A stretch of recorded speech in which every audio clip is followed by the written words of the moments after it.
Well, today we're going to be, let me get over to the pictures for today. 1 second. We're going to be talking about Expo 86 up in Vancouver, which is a great city to visit, and it was a great exposition. Just for quick background information, if you've not been up there, you're not familiar with it. Expo 86 started like a lot of other World's Fairs when people said, how do we bring more business into Vancouver? They also wanted to do something which was to revitalize the waterfront. As the years went by, they had a number of businesses go out of business at the waterfront. They had shipyards that were no longer building ships, a giant rail yard, heavily polluted, but not trains anymore. So they had this large site along a body of water called False Creek, and they decided that a World's Fair would be the great way to do two things: to get that whole area cleaned up and made useful for the city, and also to bring business into Vancouver. So they launched a very ambitious thing to not only build the fair to get it recognized by the BIE, but it also became a financially successful fair. When I was doing my book in Expo 86, I had the pleasure of speaking to a fellow named Jim Pattison, who was the head of Expo 86, and he happens to also be one of the richest men in Canada. And he was very gracious, took a good hour and a half out of his day to sit down and talk with me about Expo 86. And it was like whatever they did in New York, Jim Pattison did the opposite in Vancouver. I mean, it really showed if you had a guy that knows how to run a business as opposed to a politician, how you can run a World's Fair and make money on it. And it was a very successful World's Fair. The audience reviews, polling that they did of people coming out of it were very high. The press was high on it. Everything worked really well on it. So it was a very unique thing amongst other World's Fairs, because you think just 2 years before, New Orleans had to declare bankruptcy. 2 years before that, Knoxville had major problems. So at this point in time, there were a lot of people saying no more World's Fairs ever because you can't make money on it. And along came Expo 86. So today we're going to dive into the backlog of pictures. A lot of these I was looking at last night and said, "Oh my God, I scanned this in 2011. I got to get to restoring them someday." But let me jump in here. So again, some of these are going to be overexposed, underexposed, all sorts of various issues. Expo 86 had two main sites. The main part of it along False Creek, and then also another area downtown. And over here you can see the Pacific Princess, better known as the Love Boat, the famous ship that kind of revolutionized the cruise industry, is docked at the port. We'll see more of it over there. The tower in the background. The tower just to the side of the Pacific Princess is a World Trade Center type thing. I think it's called Canadian Place, but it's basically a multi-tenant business office, but it was relatively new at the time. So we're going to see these people a couple times in this particular role. Somebody's on the ship waving down to them, and they're waving back up. And just looking across over the whole area. Again, I'm trying not to sneeze here today. One of the things I enjoy going up to Vancouver is watching all the seaplanes taking off in the harbor here. Something is really interesting. You think, Randy, I don't know if you ever see seaplanes taking off in Long Beach, but Vancouver, it seems like there's one taking off every 10, 15 minutes. And here in LA, I never see them. But this is the port. If you go there today, it was made with these stylized sails overhead on the roof, and it's still very recognizable today. Basic theme of Expo 86 was the world in motion. So a lot of the pavilions are designed to give you a feeling of speed, motion, progress, that sort of thing. And the sails on the top of the pier here were intended to do that. You can see down here below it says Pavilion Entrance. Again, this was the Canada Pavilion, which is now the cruise ship port. And this was linked over by a train that we're going to see over to the main part of the site. And here's part of the train system. It was we're going to see a lot more of it. This is one of the stations here, and it would link you get a free train ride between the two parts of the fair. it was a great way to, they couldn't fit everything they wanted to do into Expo 86 on the Falls Creek site.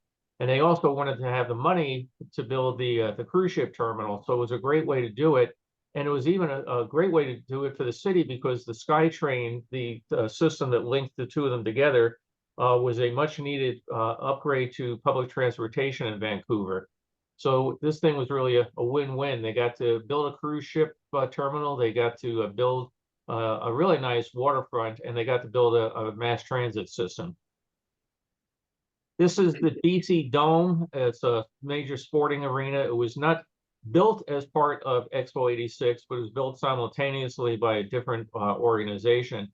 And it was used for a number of things like the opening and closing ceremonies of Expo 86. If you look at the roof, it looks puffy, and that's because it's an inflatable roof. And over time, they've had to replace it because, like anything else, it wears out and leaks and that sort of thing. But the BC arena, dome, whatever, is pretty recognizable again today. We're taking the train ride here, going over from the Canada Pavilion over to the main site. And this roller coaster, the Scream Machine, very popular. One of the things that was really nice about Expo 86 is a lot of the structures were designed to be removed and taken off to other places. So the Scream Machine got moved, the monorail got moved, all sorts of things got moved to other places, which again helped make it profitable. That if you already have a buyer predestined for your roller coaster ride, your overall costs are far less than if it was a one-off toss away. I am not a giant roller coaster fan. Looking at this, I'm getting vertigo right now, but it was a very popular ride.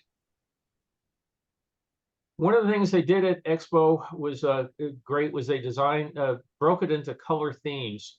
Like at the 64 World's Fair, we had the New York, we had the transportation area, the lake amusement area, and that sort of thing. Well, here they had zones. They had, let me just get out of my mail here so it stops dinging me as it tries to sell me aluminum siding.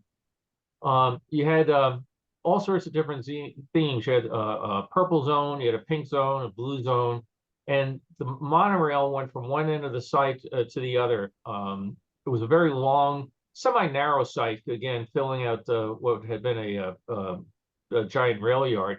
But one of the things they did was kind of smart. They put those numbers on all the monorail pylons.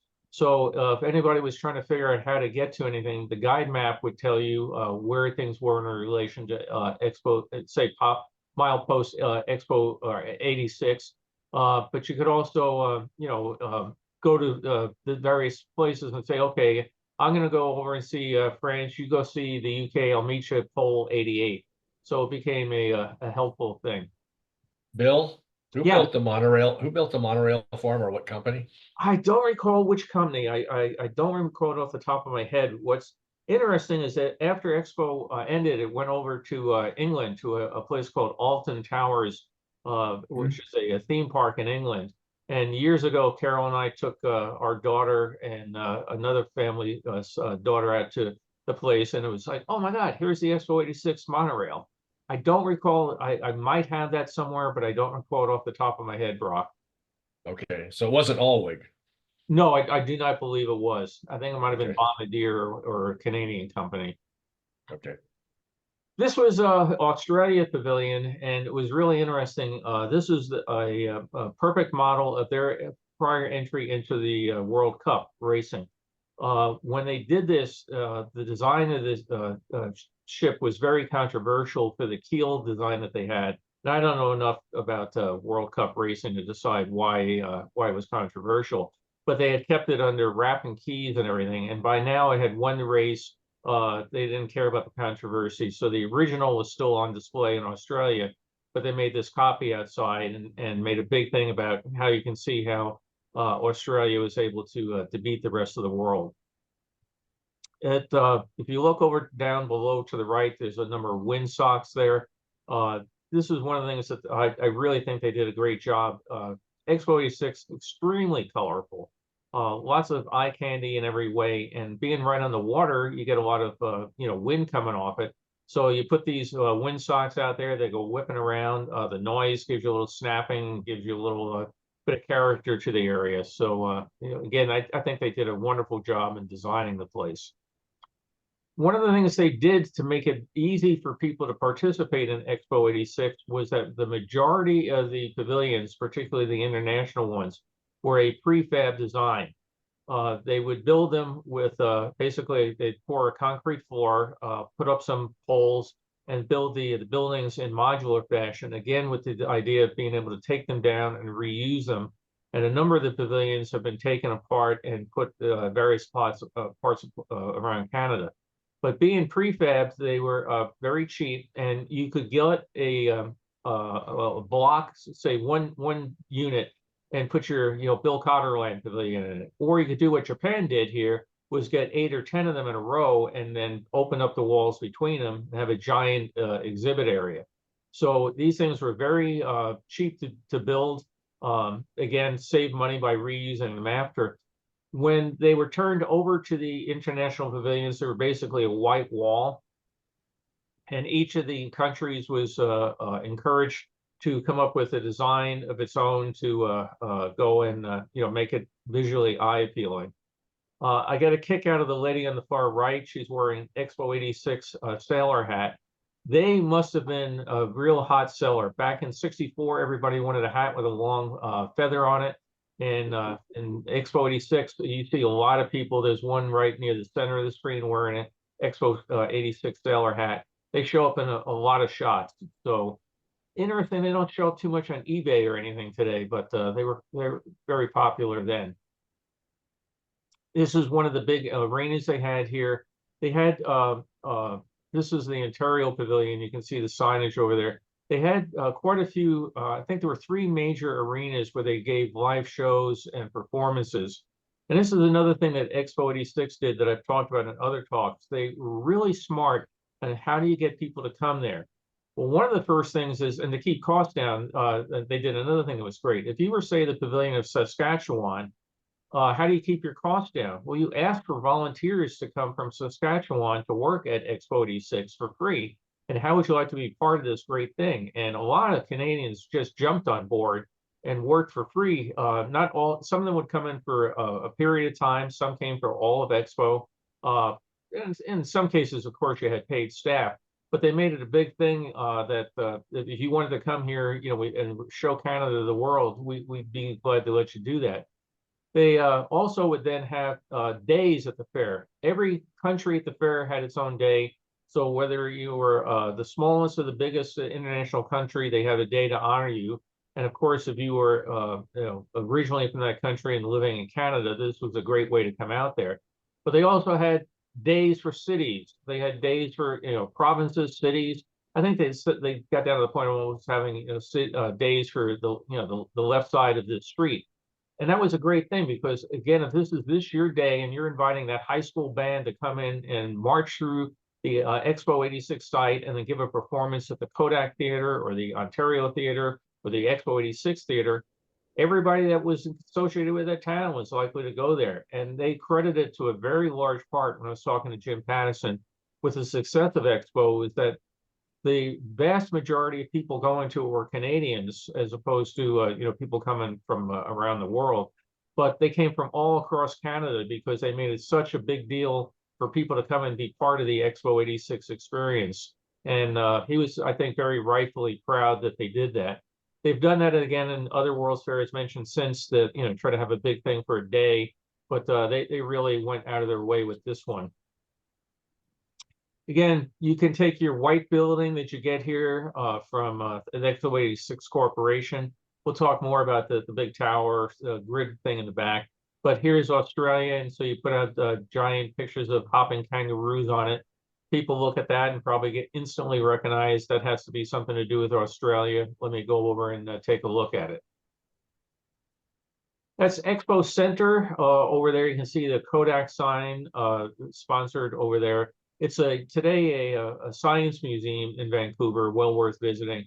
At the time, this was called the OmniMax Theater, and it had the largest theater dome in all of Canada. I don't know if it's been supplemented by anybody or supplanted by anybody since then. But just like Epcot Center, it's a giant geodesic type dome with a metal lattice work. What made this interesting is that each of those nodes of construction of those metal poles had a strobe light on it that would light up at night, and they could do all sorts of light shows, just like the GE Pavilion at the 64 World's Fair. They could make it look like it was rotating. It could pulse. It could do all sorts of odds and ends. So it's still there today. British Columbia, again, some of these pictures have to be worked on. They're a bit dark or whatever. They had a very large pavilion in the back, and you can see a big glass roof over it. A number of these pavilions survived after Expo 86 closed. Some of them were picked up and moved to other cities. Some of them were left on site. And outside, this one is an area called BC Plaza. It was just announced about 5 days ago that the area has been sold to a developer who's going to tear it down, which is unfortunate, but they're going to be putting up new high rise and condos and things like that. This whole area is now becoming a chic place to live, just like Habitat became a chic place after Expo 67. The water, they made good use of it, walkways all along it. The monorail, as I mentioned, would take you from one end of the site to the other. They also had water taxis that would take you from one spot to the other. They also had gates that you could come into the fair, be it ferry boats or tour boats, that sort of thing that would come in. So you could enter by train, by foot, by bus, that sort of thing. This is outside the BC Plaza. It's a little dark to see, but the monorail beam is over there to the left. All sorts of people lined up to go in to the pavilion there. Lots of walkways, lots of signage. Again, since Expo 67 made a big thing about pictographs, that's become sort of universal. One of the stages, this at the BC Plaza. Again, let's have a stage show and have the Bill Cotter band play today, the Brock Thurman band tomorrow, and of course, all my relatives are going to come, all of Brock's relatives are going to come. And it looks like, and whoever this particular group is, they had a lot of relatives, a lot of people there. Yeah, I know about 1,000 came of my family.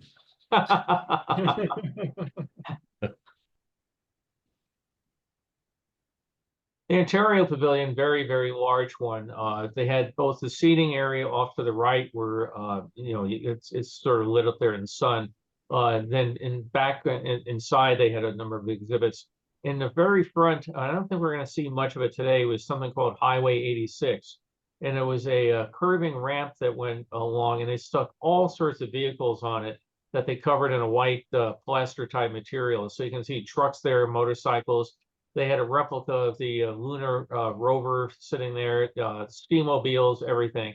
And the public was encouraged to come and sit on these, take your pictures, and enjoy it. So there were some of them, like I said, bike. They'd have a bicycle built for two, a bicycle built for three. All sorts of different things were encapsulated in material. Hey, Bill, Yeah. did you attend? Yeah. Yes.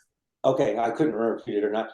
Because I hope, like I said, I guess you're not going to have many pictures of Highway 86. It was a very impressive installation because what you're seeing there is just a tiny portion of it. It went way up. There was an elevated freeway, highway, whatever, that kind of was at the edge of the Expo site. It went right up to the top. You couldn't get right to that point, but it almost touched that freeway. Yeah, they looked like they were going to intersect, didn't it? Well, at one time, if you look at some of the early site plans, there was a little plot of land on the other side of that freeway that was going to be part of Expo, and I don't know what happened. Maybe they, like 64 World's Fair, they realized they could only sell so much or, afford so much, and they might have had to let that go. And I'm not sure if you're going to mention it or not. There have been a couple pictures that you've had. Large portions of the fair were built on decking. They put pilings into the water and built decks out over it.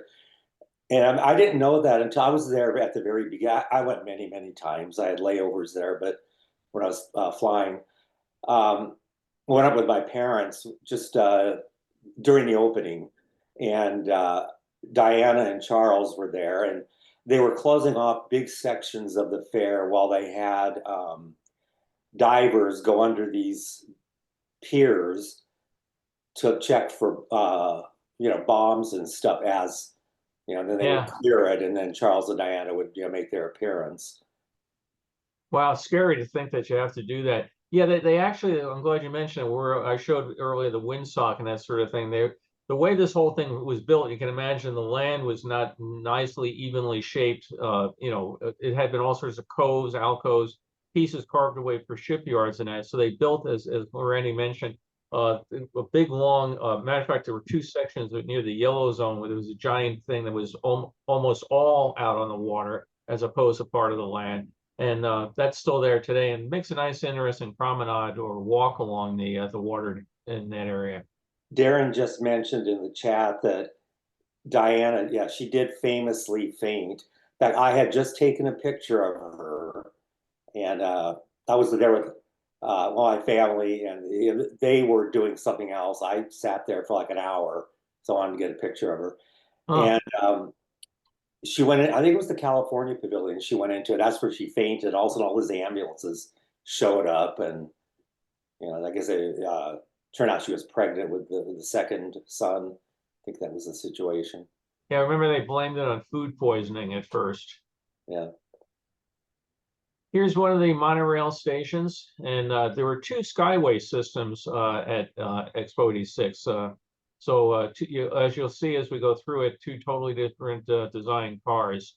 Bill, in this picture, this is good because this was sponsored by CP Air. The other one was Air Canada. Mhm. But CP Air changed its corporate image during Expo.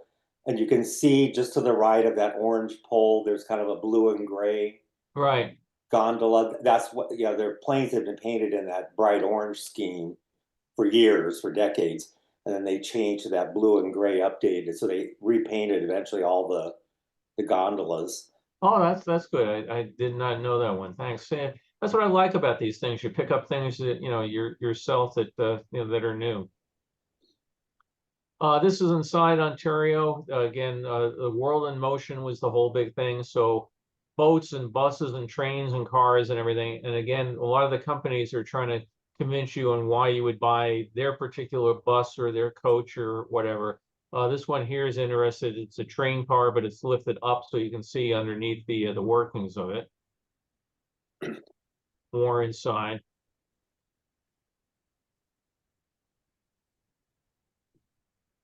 They wouldn't look, it's actually interesting when you start thinking this is 40 years ago. They don't look too dated, It's let me get to the next folder here.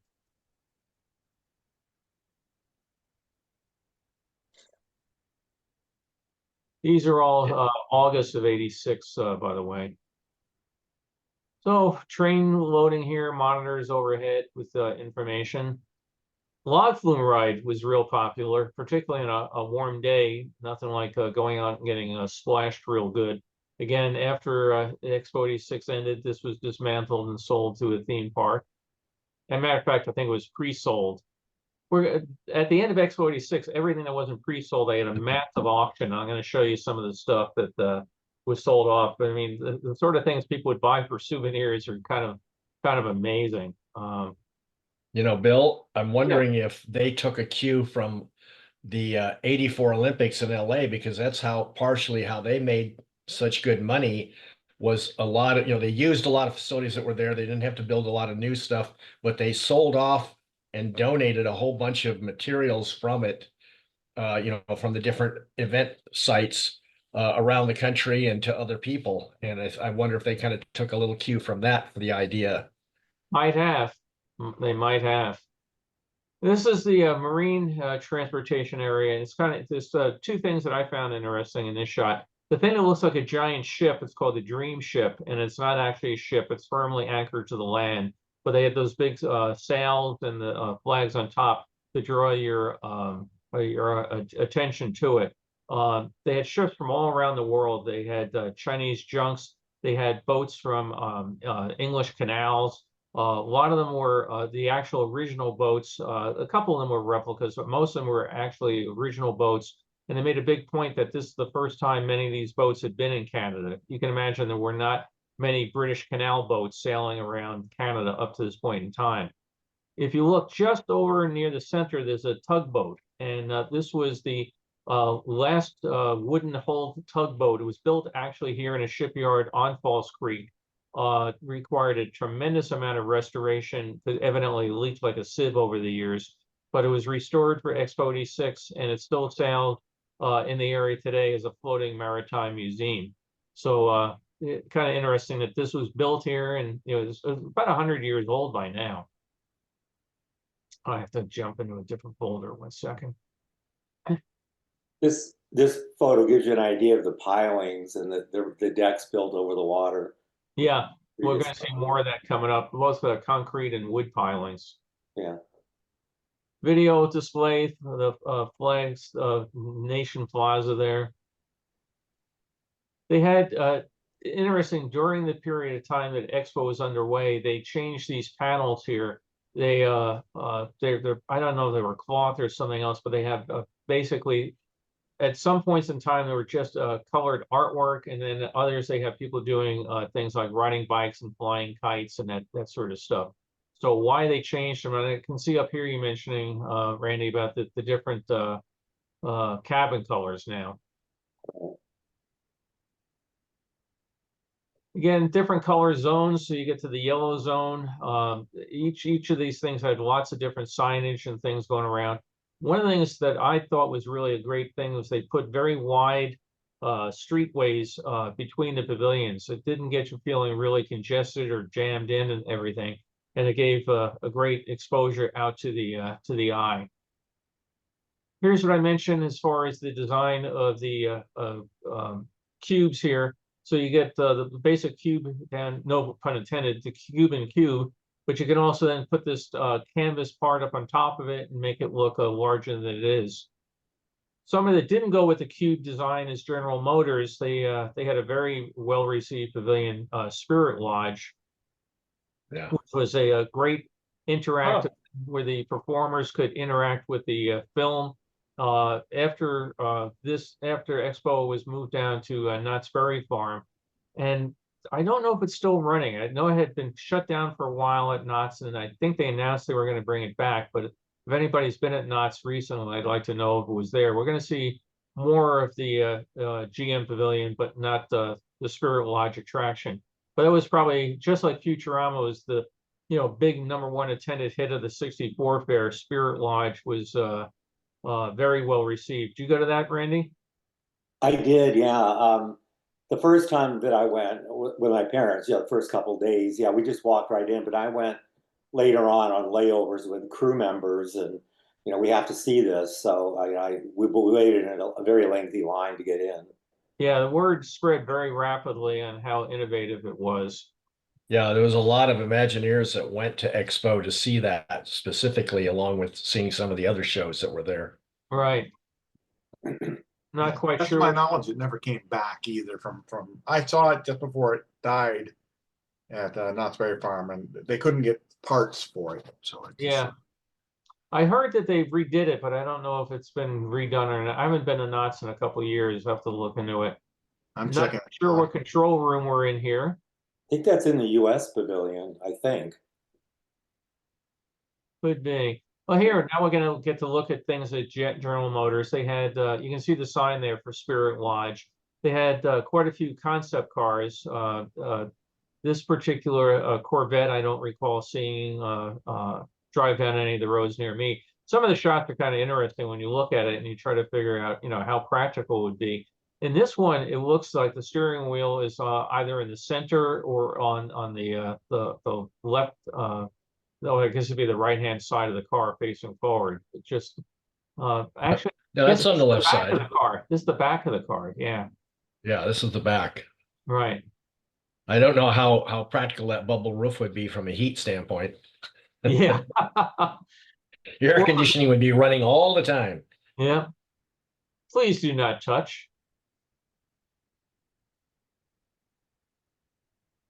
But very, you can tell this is cutting edge. It's got a car phone. And a cassette player, it And looks like. cassettes. Yeah, I was just gonna say, we put the 2 cassettes here on the seats to make sure you do it. It also did have a rudimentary GPS system in it, which was, I think the first one was demonstrated at the uh, uh, New Orleans World's Fair. They had it in a Chrysler car, and they were making a big thing about it. So now you've got the, GPS and that sort of thing. But this brought me back because that's the first car phone I had in a car. It looked very much like that, bolted up to the side of it. Look at that steering column. Yeah. I'm sure there was some technology, involved in that column, but boy, is it big. Well, look at all the buttons and everything on there. Yeah, I mean, it's got quite the control center. I guess when you're sitting here and everything is set down below, this is probably the radio control, the air conditioner, and everything else. Just a nice view across False Creek. The tower over here is the United States Pavilion.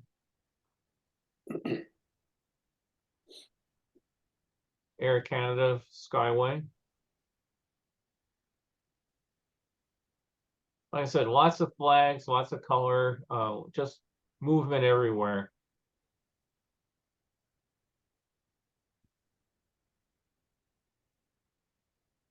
US had a good sized pavilion there, focused around the large part, as you can imagine, the space race. The space shuttle was just coming on board and doing these things. So lots going on there. More outside General Motors. Flags of where they did business and had assembly plants around the world.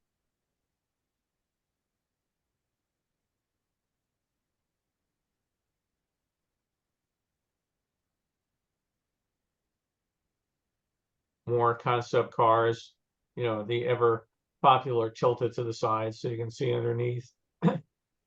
Now, okay, Brock, let's see. What car is this? Well, I'm not sure. Might just be a concept and never got made. Yeah, could be. Not particularly Not super attractive. not exciting, no. No. It looks more like a Datsun or an older Toyota than a GM product. Yeah, it Yeah. does, doesn't it? That's what I was thinking. It looked more for almost like Mitsubishi. That Yeah. that emblem on the hood almost looked like their little triangular emblem. It could also be one of the ones that's just sold overseas. There were so many cars like Opals and things that, just got sold overseas you didn't see in our market. Yeah. So riding across the site on the Skyway.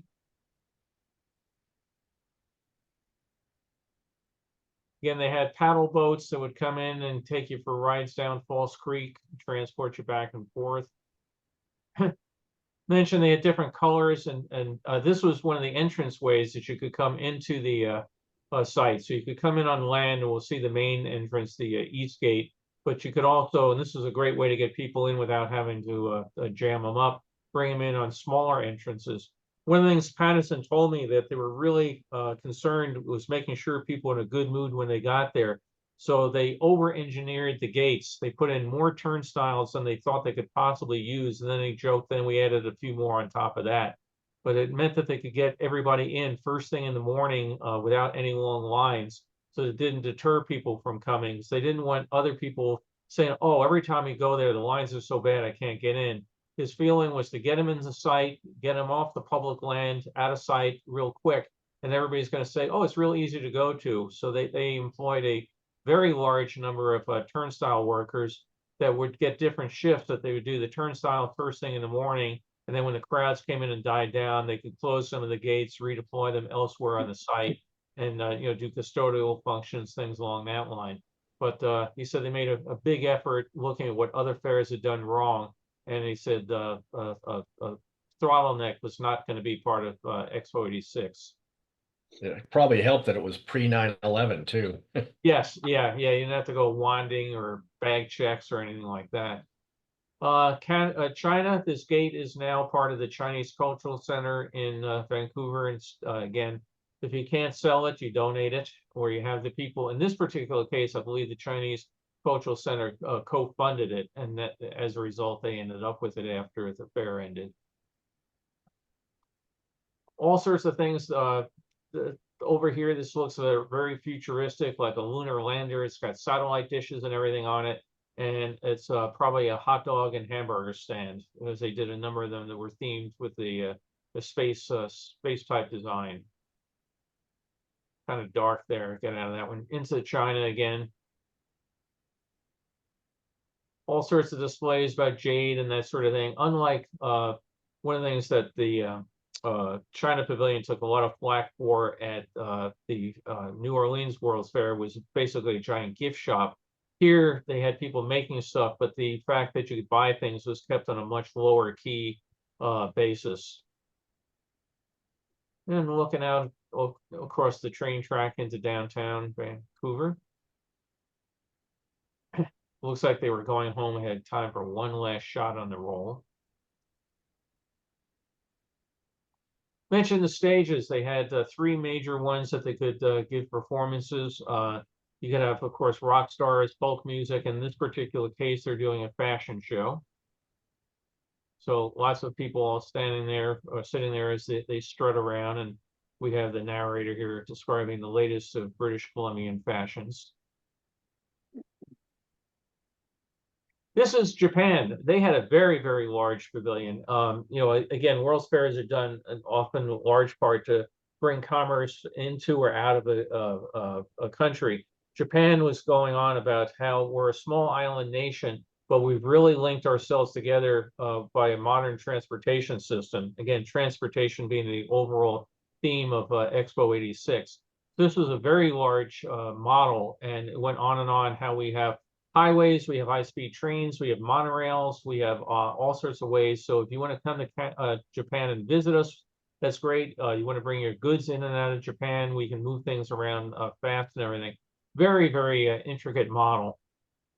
Yeah, if I remember correctly, Bill, part of that model had an airport, and the planes were actually taking off and landing. Yep. Yeah, and I think some of these ships moved around too. It was, well, you can see the size of it here. It was very, very large. Trains back and forth.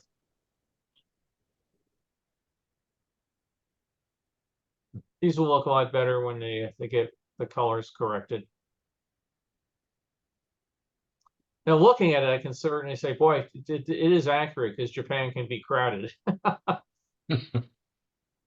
More of the Japan Hall inside. They had some stuff about how, you know, they've made big use of hydroelectric plants over here, about the folk craft and artwork of Japan. This was a very popular thing, the high-speed transport system. It was a maglev system. It ran from one end to just a short little track. You get on it, they would, and it was really well done. It was so popular, you had to go and get a boarding pass to come back later. Because it was a single track and went over and back, it made 12 trips per hour. But it was that right? 12? I think that's what it was. But you get a boarding pass and look just like a train. It's done by Japan Airlines here. And I found it interesting. Japan Airlines was promoting a train system that would basically, you know, seem to be a real conflict of interest. But you would get on it and it would whisk you down to the other side and then bring you on back. Super popular attraction. And you had to go there very early in the morning to get a boarding pass to come back, and you could certainly fill up. Do you have that experience too, Randy? You know, I don't think when I went the first time you had to get a boarding pass. They might have instituted that later as, you know, it became popular. Right. But what I remember is that I'm not trying to make this a short story. I was working for Western Airlines at the time, which we were just in the process of merging with Delta, but we were still separate carriers, and we had a marketing agreement with Japan Airlines, and we had actually a Japan Airlines flight attendant on our flights up to between LA and Vancouver. It was part of Western was the official sponsor, or one of the official sponsors of the California Pavilion. But anyway, she also, when she was on her layovers in Vancouver, she also was working as a hostess on this train exhibit because they had Japan Airline flight attendants. I mean, they may not have all been flight attendants, but they were in Japan Airlines uniform and they worked as train hostesses. So I don't know if Japan Airlines was going to run this, thought of running this as like, from downtown to the Japan Airlines terminal out at Narita. I don't know. But that was what I remember about it, was the Japan Airlines hostesses being on the Yeah, I train. have in my book on X46, I have some nice shots of the hostesses, and they are wearing the Japan Airlines, costumes as they're welcoming people on board. What I got a kick of is I remember they had white gloves. Right, right. Yeah. Does anybody know if any maglev ever got implemented anywhere? No, I don't I know. thought, isn't the train in Shanghai that goes from the city center to the airport, isn't it maglev? Might be. I haven't been there. Yeah, I mean, I wrote it, and I remember being being told it was maglev, but I don't know if that was, Yeah, I think they found the energy requirements of those things were insane. well, So the Society of Japanese Aerospace Companies and all sorts of things, and another nifty car we probably haven't seen here in the United States. And that one, the steering wheel is on the opposite side because, of course, that's what they do in Japan. look how tiny the tires were on that thing. Yeah, it's interesting. One of the cars I drive for the LAPD is a BMW i3, and I think I have bicycles with bigger tires than that damn thing. So one of the ways you keep the weight down, but boy, I tell you, hit any sort of road thing, those tires go. Again, this is what you can do with your white wall. You decorate it at night, you make it look nice. You put pictures of Mount Fuji on there and the rising sun and other odds and ends. You see a sign off to the side, restaurant. A number of the pavilions did have restaurants. There weren't as many big international restaurants as other fairs, but they took care with standalone restaurants operated by others. Just some nighttime views.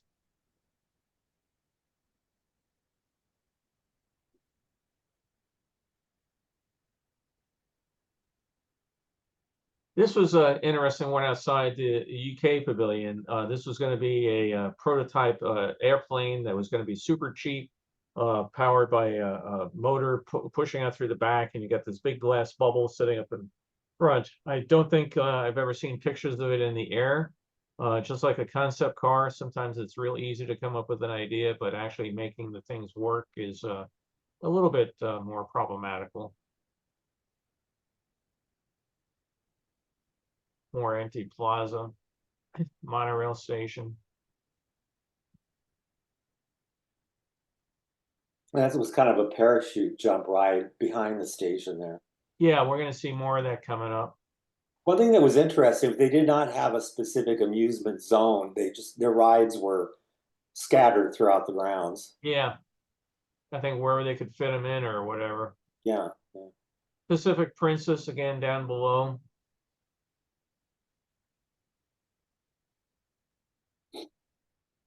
The stadium again, it's actually not on the site, just looks that way compressed with the lens. See the Swiss swatch off Yeah. to the right. Yeah, we're going to see a nice shot of that. Remember when swatches were the big thing?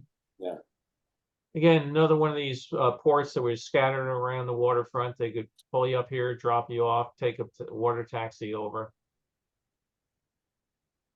One of the highways, I think this is the one you were talking about, Randy, that the looked like the Highway 86 was going to merge up to. The air plaza over here, all sorts of hot air balloons and flying machines and everything for that particular theme of transportation. This was interesting. It was an actual nose section off a Boeing 747, and they took it up there, put it on display. After the fair was ended, they took it back and put it on the rest of the airplane. So I think it's since been scrapped, as most 747s unfortunately have been. But yeah, this wasn't a mock-up. It was a real live 747 nose section. Backside of it. Again, the air conditioning must have been fun on this, all the glass. Just kind of neat how the reflection bounced off that particular one. This was the there was a lot of things they did here at Expo that were the world's largest. We talked about the world's largest dome for the OmniMax Theater. Well, here we have the world's largest Canadian flag, which leaning against the flagpole is the world's largest hockey stick.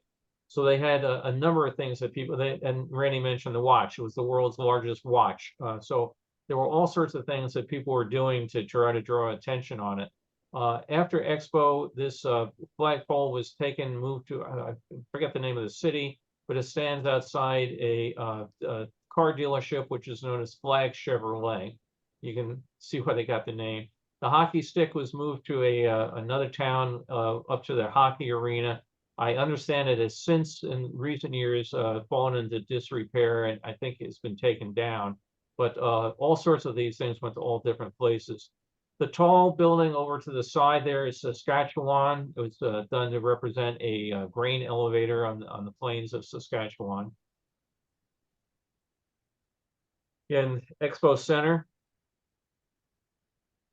the Yukon, they had a bush plane flying out. Looked very dramatic the way they had the entrance done in those different levels, and the plane suspended there flying out. Down below, they had a large paddle wheel representing the boats that would take people up into the ports, everything up in the Yukon. Next folder.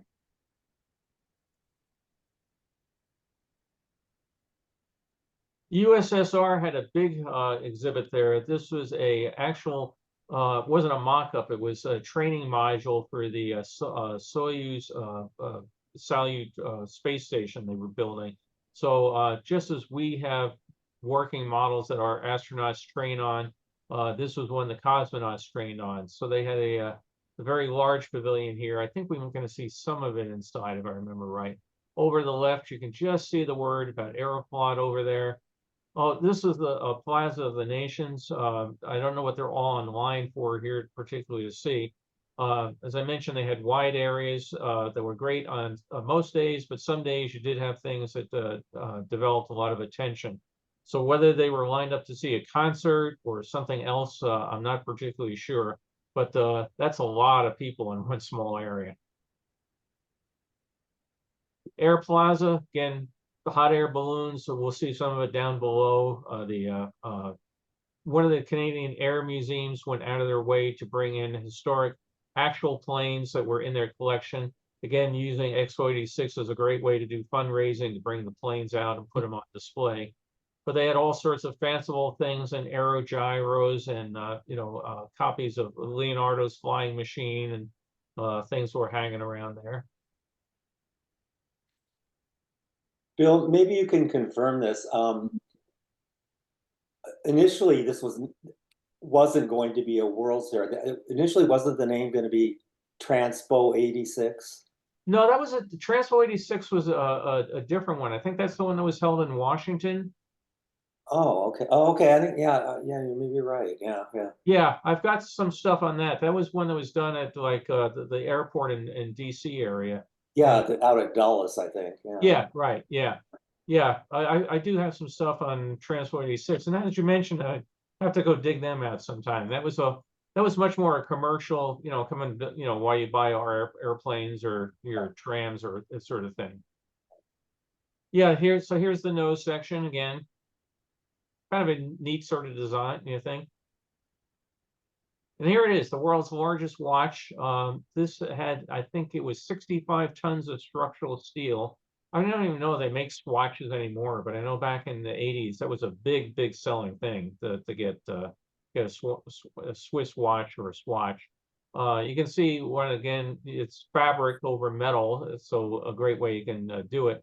But they were very proud that they made mention that this watch was linked by satellite to an observatory in Switzerland, which was maintaining atomic time.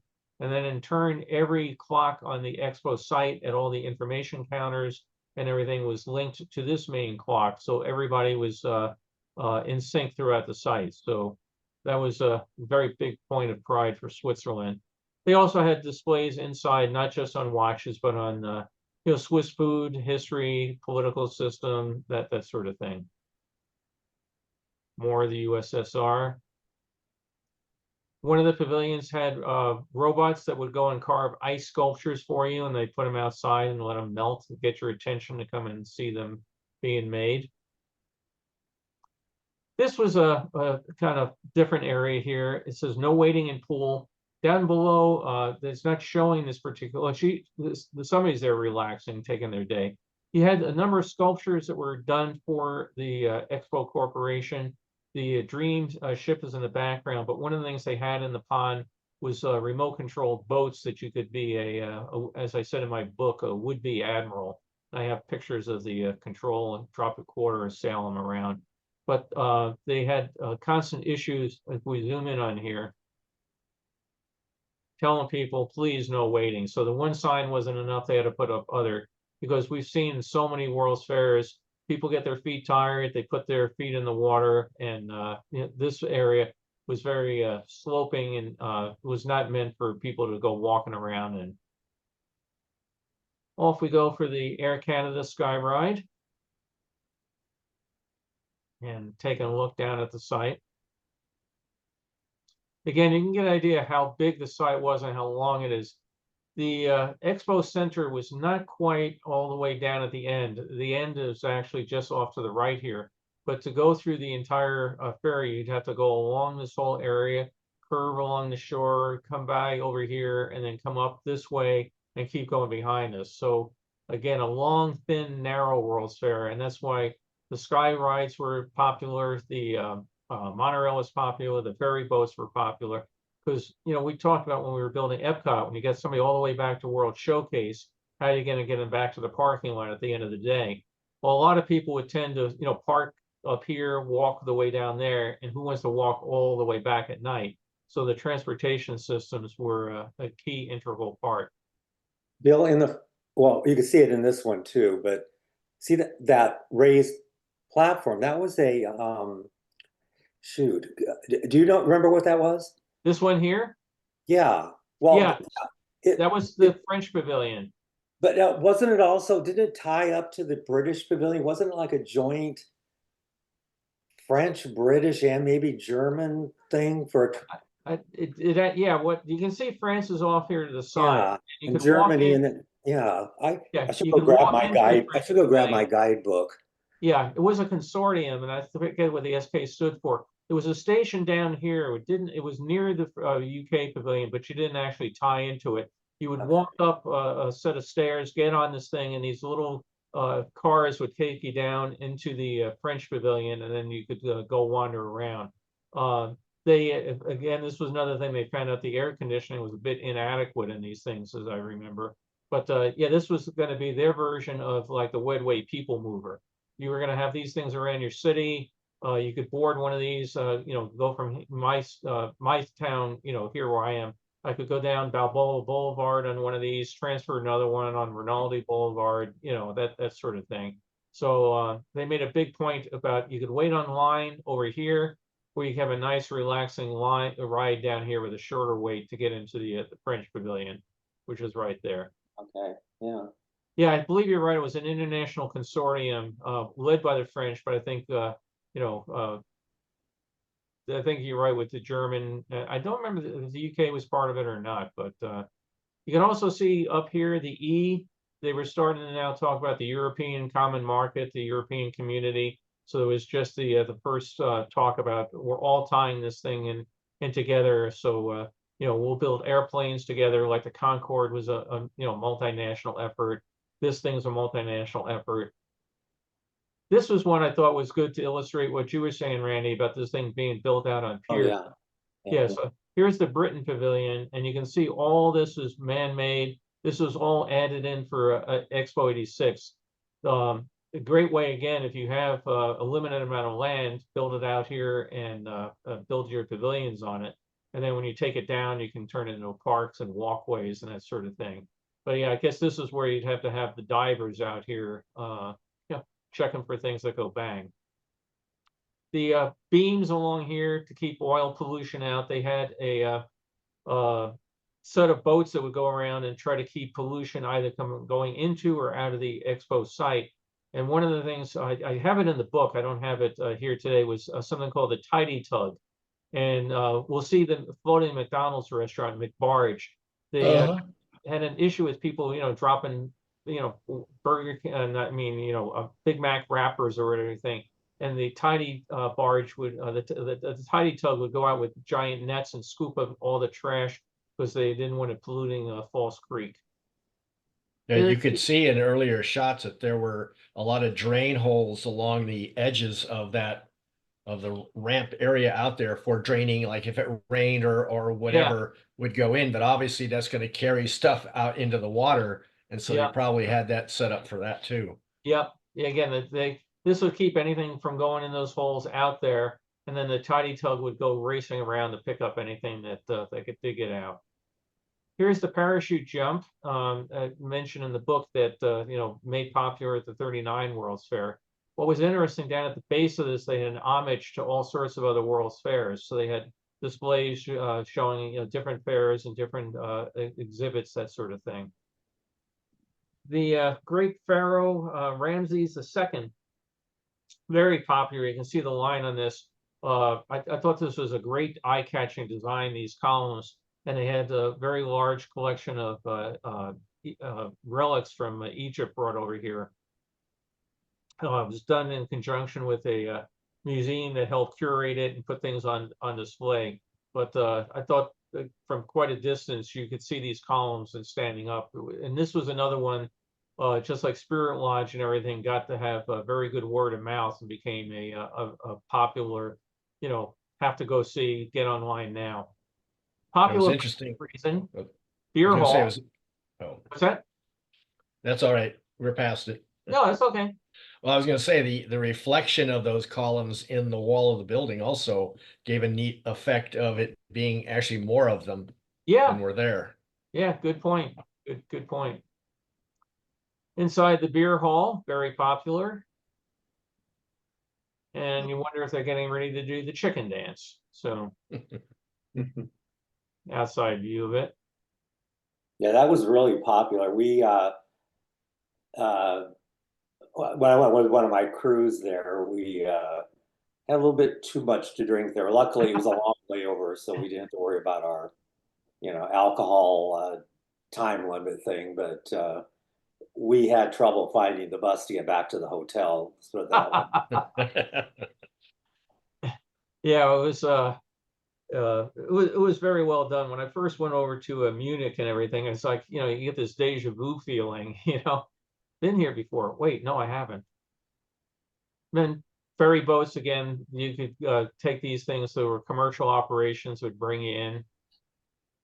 Paddle boats, all sorts of these different things that were going up and down the creek. Blimp, not the Goodyear blimp. I forget which one of the Canadian companies was overhead quite often. They had a number of states had pavilions. Randy mentioned the California pavilion, Oregon also had a pavilion. As you can imagine, there was no New York and New Jersey because they figured not too many people would be going from British Columbia to New Jersey or vice versa. But obviously, the Western United States had a vested interest in trying to get people to go back and forth.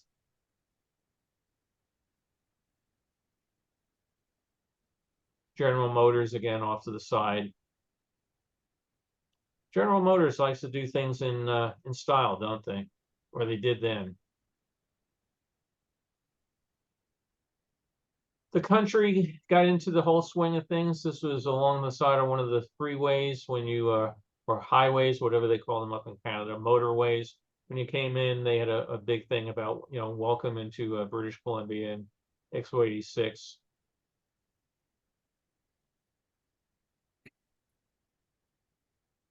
We're just going to hop around the site. Some of these we've seen by now. Mentioned they had a transportation plaza. They had all sorts of vehicles from around the world. So they brought in double-decker buses here from Hong Kong. They had rickshaws. They had just about everything. I don't even, they probably even had a pogo stick. They had all sorts of stuff. Antique tractors. Oh, you can see over here rides. Randy mentioned how they had the rides were scattered along, so you could buy tickets and use them for the Scream Coaster, the Looping Starship, a number of other odds and ends. And you could see all the ways you could get around the Expo site. This was just again the transportation. So if we zoom in on it, you could see very nice to know you were here, but it would show you where the monorails went, ferry shuttles, all sorts of different things that went back and forth. And then the train that would take you downtown, going from the main site here, going past the stadium, curve you around and take you over to the Canadian Pavilion where we saw the cruise ship.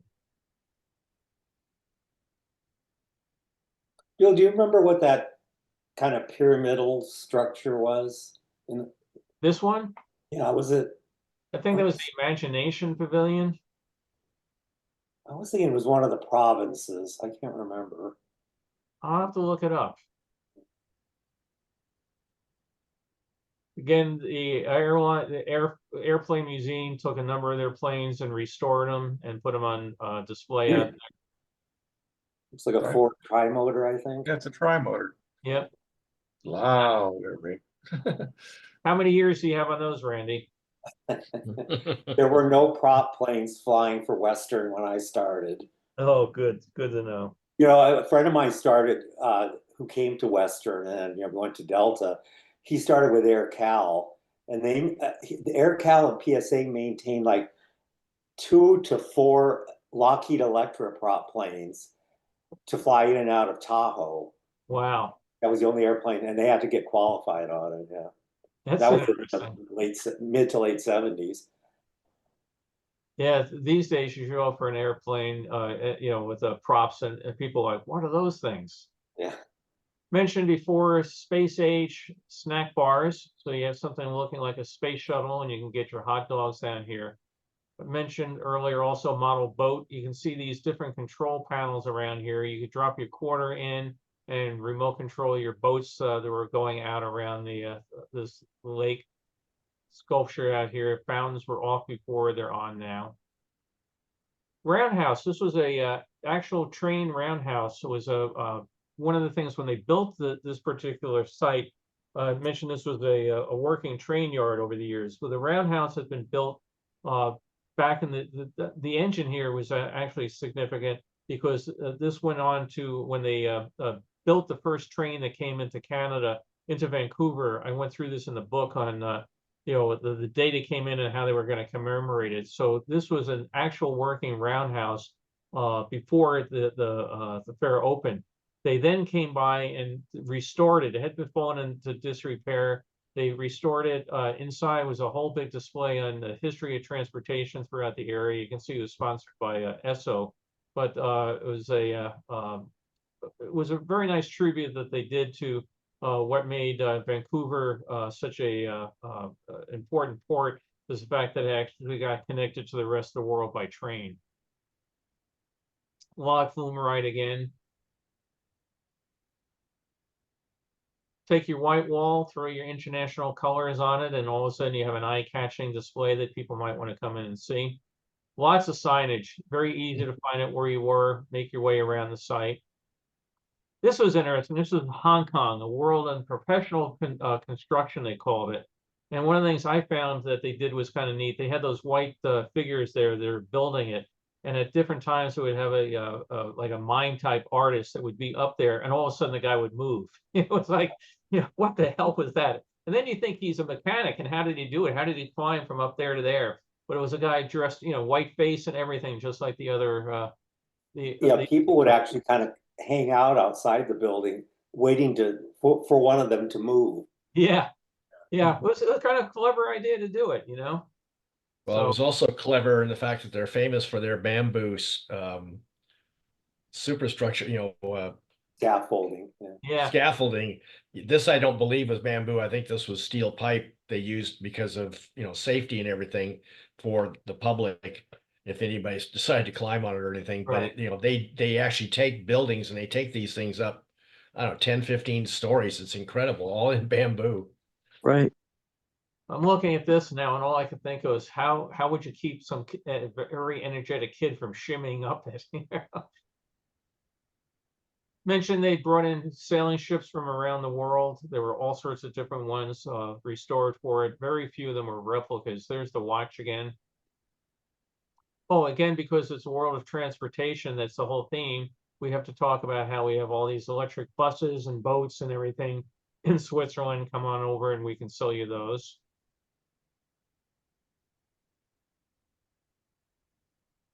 This is the East Gate, the main entrance area in. They had a very large circular thing here with a series of them going out to the street with a giant oversized 86 hanging in them. And here are some of the many ticket and turnstiles they were mentioning. Back into China, terracotta warriors that were brought over. Here's outside looking in. So again, you can see the giant 86 out here. I don't recall what the bubble-shaped thing here was. Do you, Randy? No, was it? Yeah, no, I don't. Doesn't, I can't recall off the top of my head. When you go to China Looks and you like see the terracotta Is it- soldiers, they try to sell them, like replicas, Mm-hmm. and a lot of people buy them and bring them, these full-size terracotta soldiers home with them. I have a neighbor that has 2 of them by his front door. And We have I was really tempted to, and Carrie wouldn't let me. What are you gonna do with that? we have 180 of them buried in the backyard. Wow. How are you going to get them home? Well, yeah, they have that all figured out. They Yeah, ship I them. have Yeah. I have small ones in my living room that we bought there, but they're like maybe 8 inches tall. Yeah. That's You're fine. smart. That Bill, on makes a lot that more sense.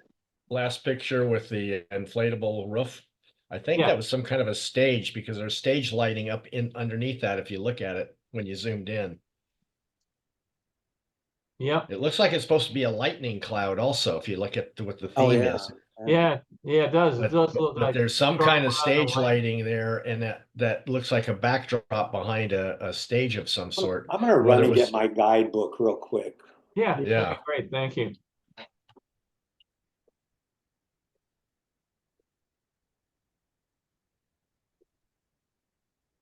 Night falls. All aboard. Here's the SkyTrain.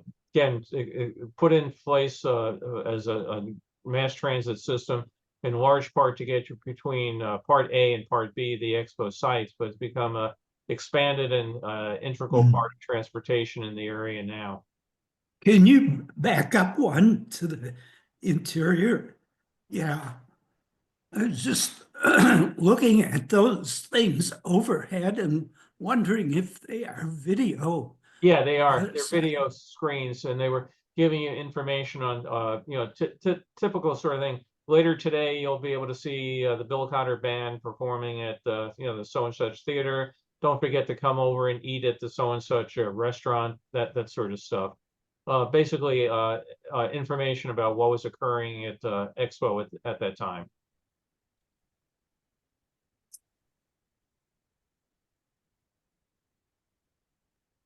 And if you want to get on board one of the trains.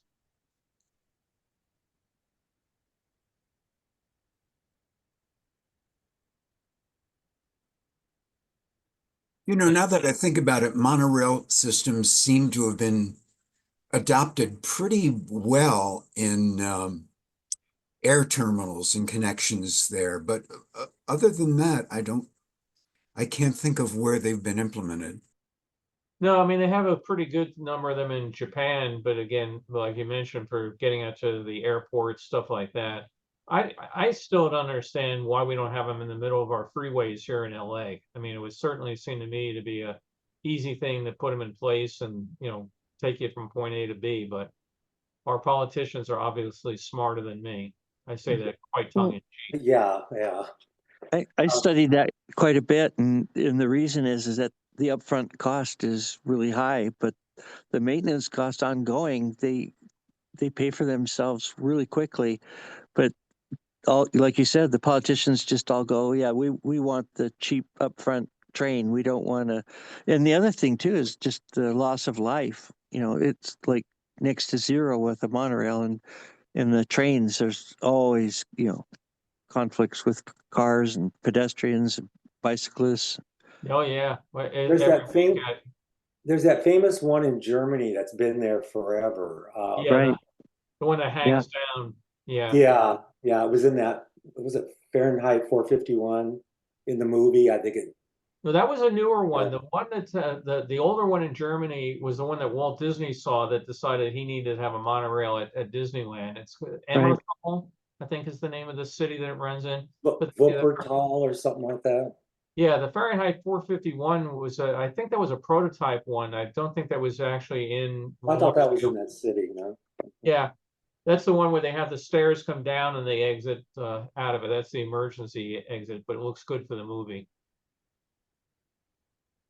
They had a very popular seafood restaurant, as you can imagine, out here in the port area. Well received. The Dream Ship again.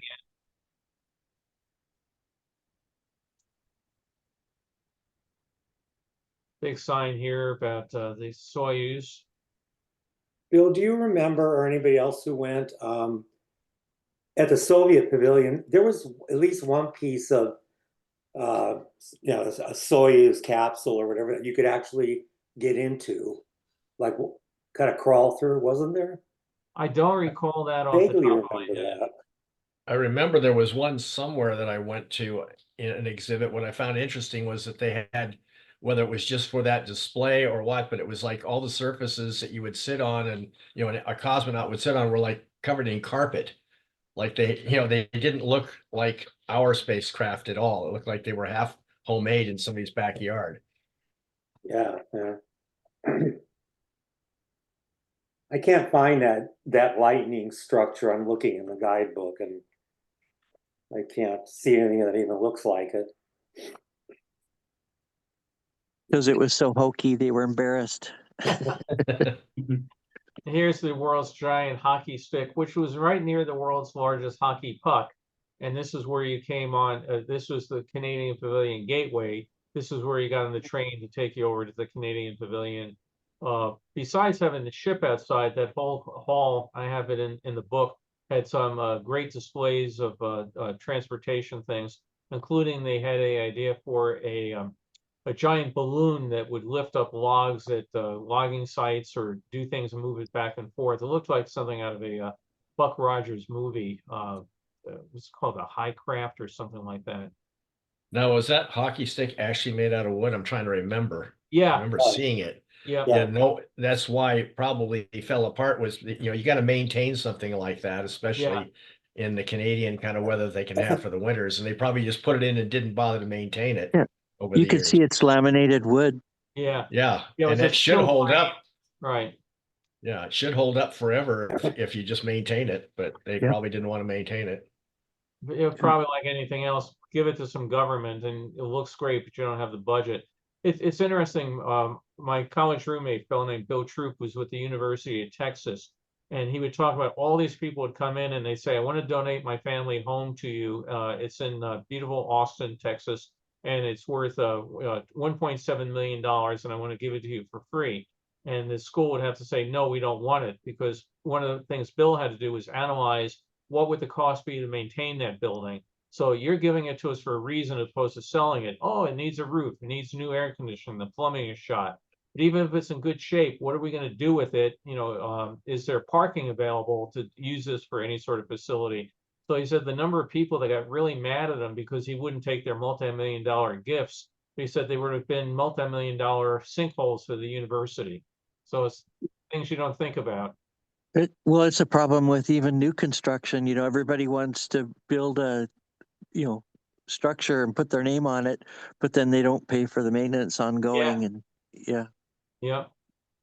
Again, the transportation area, wooden ox over here, this kind of reddish thing here. Anybody I'll give you a hint if you're a beer drinker. Anybody know what this was?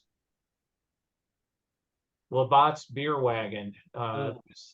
A big thing they had to you know, make it their deliveries of beer visible and noticeable to people. This one called Transcending the Traffic, and it stood 65 meters tall, and these figures get smaller as they go up. The sculptor took all this back home afterwards. He doesn't have them going up in the air anymore, but they're out on the grounds of his studio in Canada. But again, all these figures, they're walking, they're hiking, they're jumping, they're doing all sorts of things. This one's interesting. At the end of Expo 86, you could buy all sorts of things. And they had an auction of things that they didn't want or nobody wanted. And somebody bought this wooden elephant. And anybody want to care to guess how much the guy paid for it? $50. $10,000. Oh, wow. Oh, Yeah, Went the other $10,000 way. in $1986 too. So I don't know where you take it. I don't know where you put it. Maybe it's outside somebody's front door, you know, with their stone warriors or something. But yeah, the Yeah. biggest item that was of interest was Expo Ernie. He was the robotic figure for the Expo site. He would run around on a remote control and speak to you in that. And Jim Pattison bought it for $38,000 something dollars. Again, he was the head of Expo, and he's got Expo Ernie at home and brings it out to Expo events. he They serves get them cocktails in the afternoon. What's that? He serves them cocktails in the afternoon. Yeah, It I is don't know what you cool. do with this, but somebody had some design on it. Put it in the park. Yeah.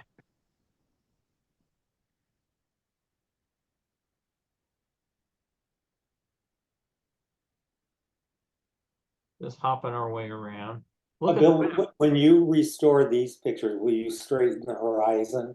Yeah, generally what I do is I do a and a B shot. I generally keep it the way this is, and then I will restore this one and call it, you know, whatever this one might be, you know, 005, you know, China Gate, and then 005A China Gate, and I'll you know, put them back restored like that.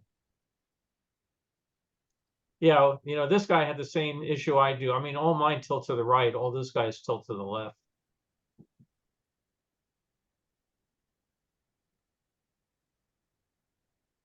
Like I said, this area was just sold and is going to be redeveloped now.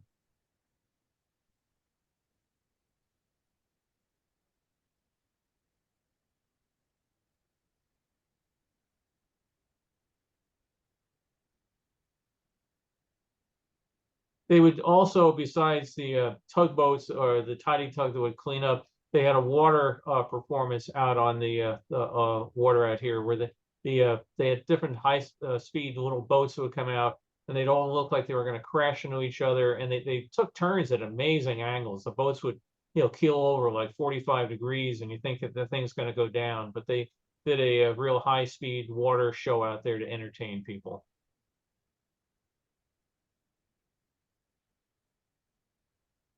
That's it for that one.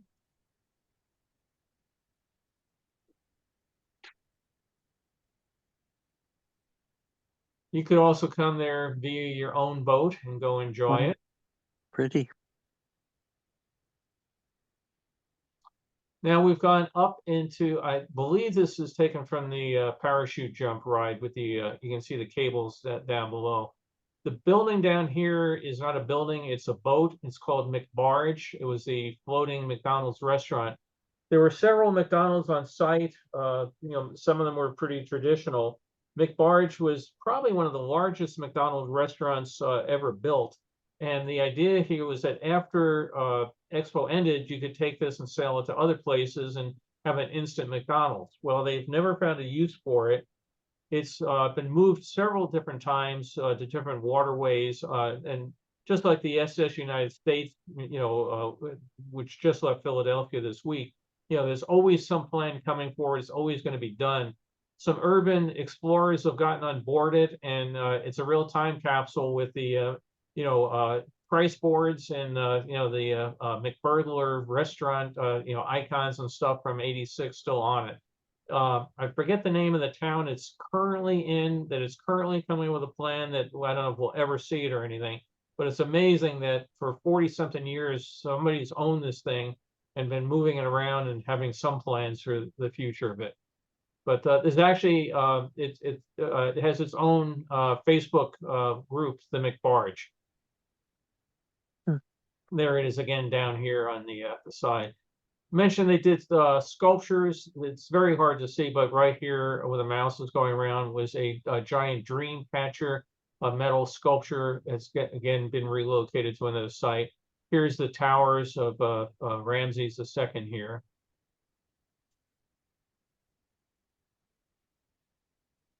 Speaking of McDonald's, have you all heard about the ice cream kind of what would you call it, fiasco that's going on with them? That No. well, most of the McDonald's that you go to in the United States, offer soft serve ice cream, but then they tell you that the machine is broken, and we only go to McDonald's just for that only reason. We don't ever buy anything else. But what's happened is the company that makes the ice cream makers, they really are broken, and it's just a software issue. But they have a lock on the market, a monopoly, and they make the franchise owners spend $300 to call them to get them fixed. So every time they call, it's like they have to sell a lot of ice cream cones to pay for that $300 call. And then, so some third party came up with a fix, but now the company says, if you use that third party fix, then we're not going to sell you the products to make the ice cream.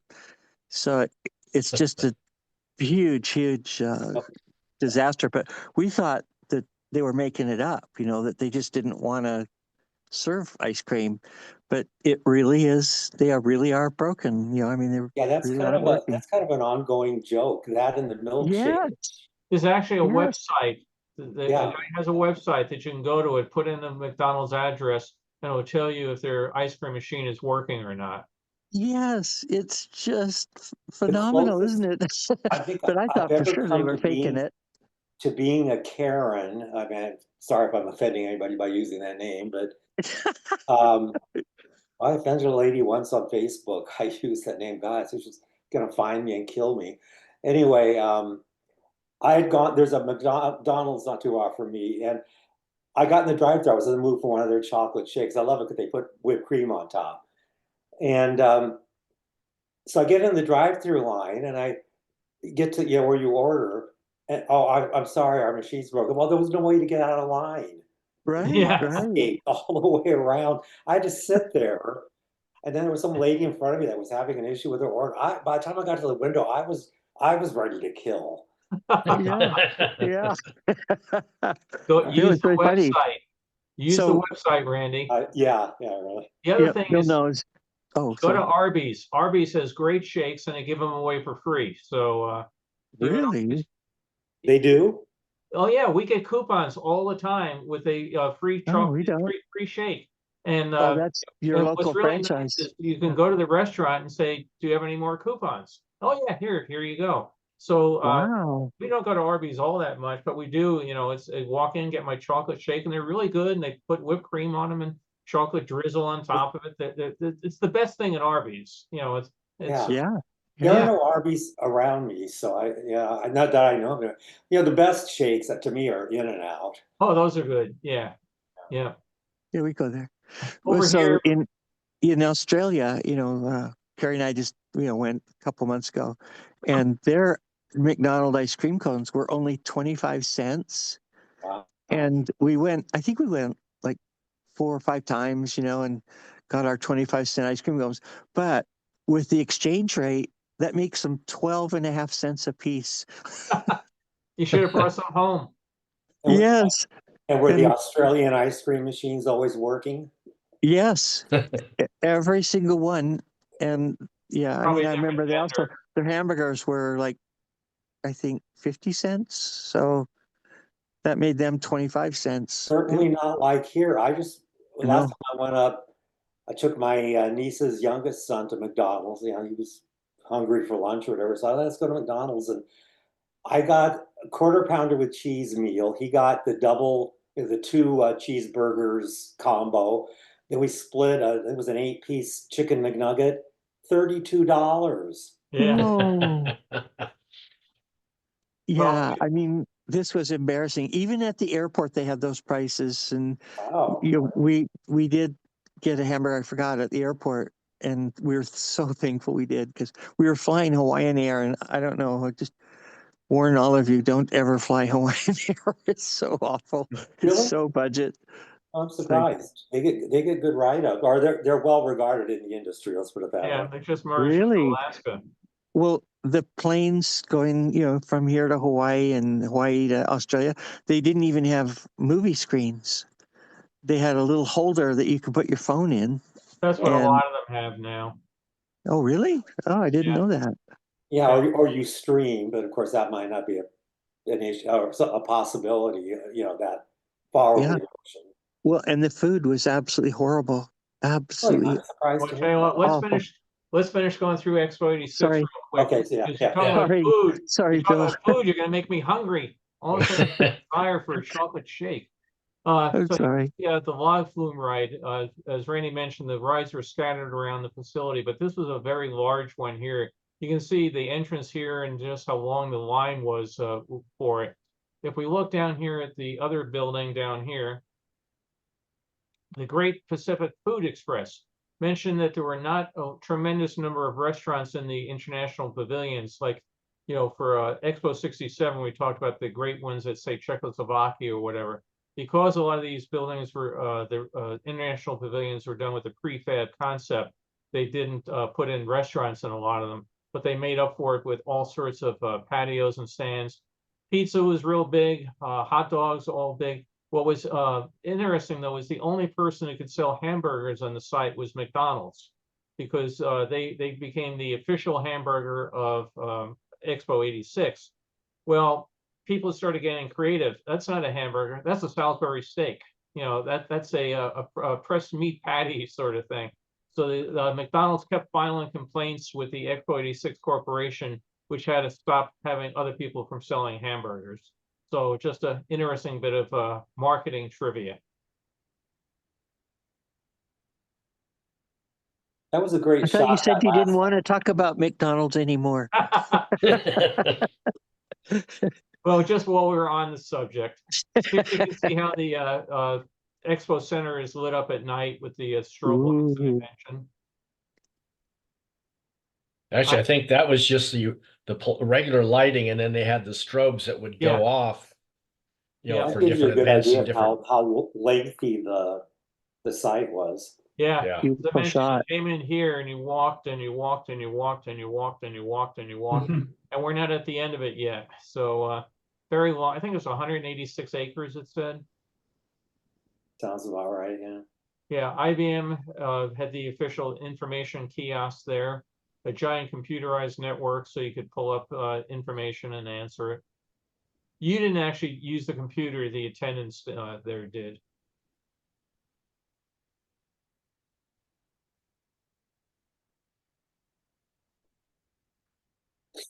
I imagine the electric bill for this thing was high. This guy had a real problem with the right to left, I mean, right side up or straight up and down versus Yeah. tilting. It's all very colorful at night too. It was, yeah. Yeah, yeah. Then there were some pavilions. Again, this is another one that I'm not entirely sure what this structure is. I believe we're over by the theater itself, the stadium, but I don't Yeah, think that's the it's station. part of Expo 86. But what this is kind of beyond me. See if I can find it, but probably not.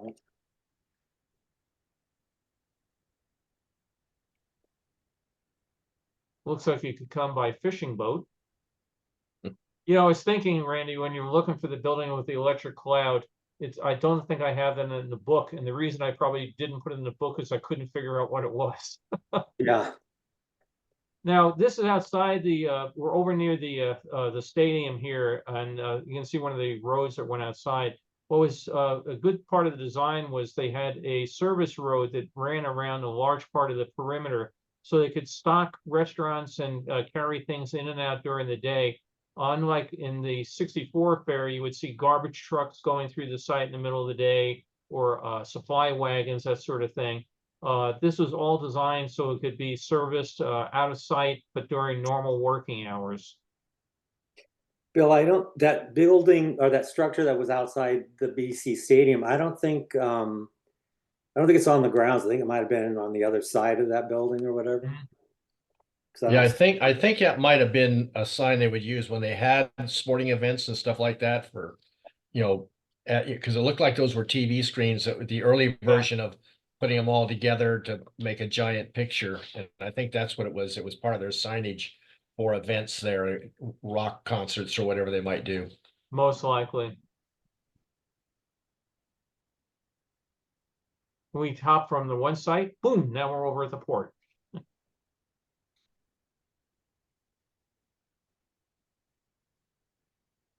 They would bring in Canadian ships. I've got scenes here of Coast Guard cutters and you know, what you call it, Canadian naval ships here again, where people come on board, take visits to it, just like they did at Expo 67. And we have a genuine double exposure. I was trying to figure that out. Yeah. Yeah. Outside the UK pavilion, this was a jet-powered boat, if I believe. I don't know if I want to go for a ride on it. Well, it looks like it was a shop Well, on the that other side, possibly. could be maybe themed after a boat. You can see, you know, Yeah. I think this was actually the boat, though. I think it was sponsored by these people, but it's tilted off to the side. I think this is the trailer that it was carried on. So here's the wind vane, Oh, you know, in the back. Yeah, I think yeah, you're right. it's a high-speed boat, one of those Right. you know, boat racers. Hydrofoils or Hydroplane. yeah. Hydrofoil. So yeah, it's tilted off to the side of it. Yeah. Outside of Thailand. Monkey King. Again, I don't know what British Airways has to do with a yacht, but such was the world of transportation. They probably helped sponsor it coming over there. Ah, do they have any sailor hats on sale? No, it looks like they're sold out. So just think about all the things you would, in retrospect, go and you know buy. And I have too many boxes of stuff in the garage, but you know would have been taking out my genuine MasterCard and buying more. So I guess maybe Minolta sponsored what, the information booth or the souvenir? No, IBM sponsored the information booths. I think Minolta did all these kiosks. The Another souvenir. another company that's no longer with us. Yeah, that's true. That's too bad. They made such good stuff. They really Yeah. did. That's what I had. Yeah. Yeah, they were great cameras. Bought it in Japan. As I mentioned, inside they had some great displays in here about Canadian transportation history, and they also had different shows and things. So today it's a passenger ship terminal, but back in that period of time, this was all filled by exhibit space. Remember that they had that air levitated flying saucer thing inside? Yeah, I think I mentioned that when you were looking through your book. Yeah, Oh, okay. yeah, that would lift up. It was supposed to carry logs from logging sites, or if you need to put an air conditioner on the roof of your building, this thing could lift it up and it would float back and forth. There was a shell that would open up and this thing would come out and great fanfare with music, fly across the hall and then fly back, and then the shell would close again. You may have also mentioned that the Canada Pavilion had that revolving theater, similar, but not anywhere near as extravagant as Carousel of Progress. And Oh yeah, yeah, the history thing. yeah, and a day or two before, like I said, we were there during the first week. A little girl was killed in that thing. She was trying to climb from while it was rotating, trying to go into the next section of it. She got wedged between, a wall or something. That's horrible. Oh, that's a shame. So we're inside the main Canadian place over here. I got a kick out of this. It took me back. The guy with the giant video camera. My parents would still, to their dying days, talk about how I lugged a portable Betamax camera around Epcot when it opened, and they were just amazed at my dedication. And then they were quite impressed that Carol was helping me at some points where she would carry the portable deck that the camera was heavy and it was connected by about a 1/2-inch cable to the portable Betamax deck. So we made quite the scene walking through Epcot videotaping it. Today, of course, everybody has better capabilities stuck in their pocket, right? Yep. Amazing. This one, oh, it's backwards. Somehow the slide got over backwards. So it's not the CB or whatever shipyard or whatever. So I'll fix that one. But again, a lot of these are just mock-ups, just flat facades, unlike the 747. They didn't have a real train here.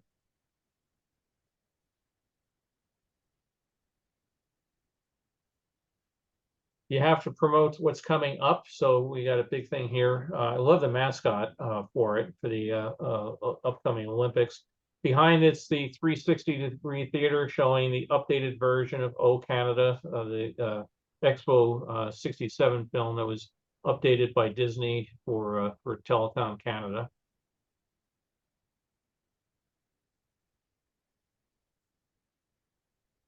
Even the small little provinces, you can get one of your little cubes here. Again, put signage up, make it look bigger than it is.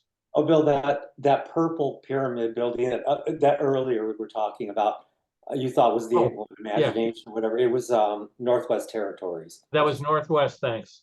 Yeah. Here's where you can control your remote control boat. Just drop your quarter in. Dream ship. USA. Looking out from the site across. There's a bunch more of these towers there today now. The city has really grown up. The sculpture I mentioned earlier with the parachute jump off to the side.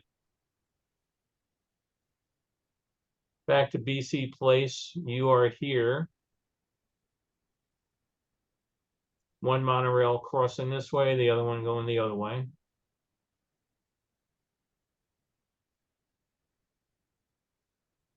Great plane. Yeah. I Yeah. think that was the first of the Dash 300 series. So it wasn't flying yet in service. It was the first with the stretched upper deck. Mm-hmm. Yeah, I spent a lot of time on 747s going back and forth. I missed them. I thought they were Awesome. It's amazing that they all kind of went at the same time. You know, they all got retired. Lufthansa is still flying. I don't know, of course, but and very little, very few airlines bought the Dash 8. yeah. If you Doesn't John Travolta own 2 of them? No, I think he has 707s. Yeah. Oh, okay. Yeah, I mean, I think fuel costs just did them in, but I mean, again, to me, it was as a passenger, it was very comfortable plane and non-claustrophobic experience. So much more attractive on the outside than the Airbus A380. Yeah.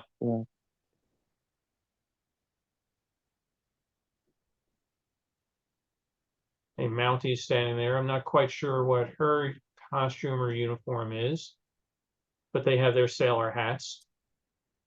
I wonder if she's a female Mountie. Do you know? Yeah, I don't know, but she's got the same lapel. Yeah. As the guy next to her. Yeah. I just wonder if they have a different uniform. This is a Canadian Mountie. He's got the Ranger hat. Yeah, that's what I've always seen him on, but I'm just trying to think if I ever seen a female Mountie. You know, with this outfit. She has the wrong hat. With a hat that maybe a more feminine styled hat. Yeah. I know when the airlines start hiring female pilots, they initially had specific hats for the women, but they eventually just went to just the regular, same hat that the men were wearing. Yeah, I think that is a female Mountie because if you look at those badges that he's got on his collar and she's got on her collar and her hat, that's the same badge and everything. And I think that's what that is. I just Googled female Mountie and I found some costumes not costumes, uniforms that look a little like that and some hats that look very similar to that one. In some of the pictures, the women are wearing the same brown hat like he's wearing, but I do see a couple of pictures with the hat more like that one. So yeah, maybe that's just a different style of uniform for women at that time. Yeah. just like the Navy, you know, they had totally different, you know, style hats and stuff. So Right. just a nice nighttime view of Canada Place. Got time for a couple more here. Yeah, as I said, Expo 86 was very successful. Oh, this one was, I'll go through these kind of quick. This was taken by a guy who was a train nut, so we get all sorts of train pictures. But the SkyTrain was a very revolutionary addition to the area. He's going through train yards here. He's got all sorts of pictures of it.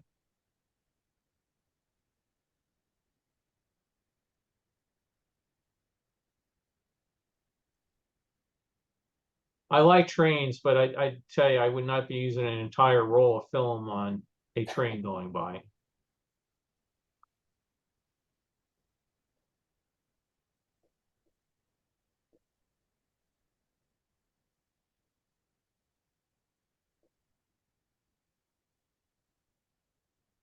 Okay, now we're back to the main site here. The two different styles of gondolas there. Yeah, then The this was, CPR. yeah. So Canadian Pacific, and over here now it's got the gray design on it.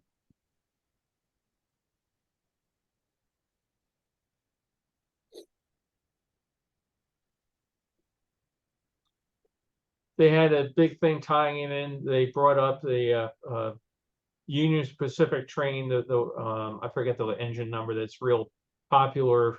It's still steaming around now, but they brought it up there, and they had a whole rail expo outside of the Expo 86 grounds, where they had a whole train exhibit and thing going on besides what was on the site. I didn't know about that.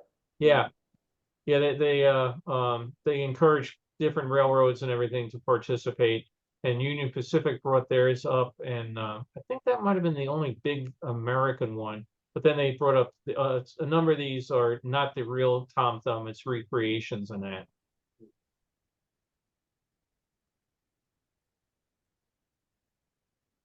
Uh-oh, people waiting in line. Open an extra one.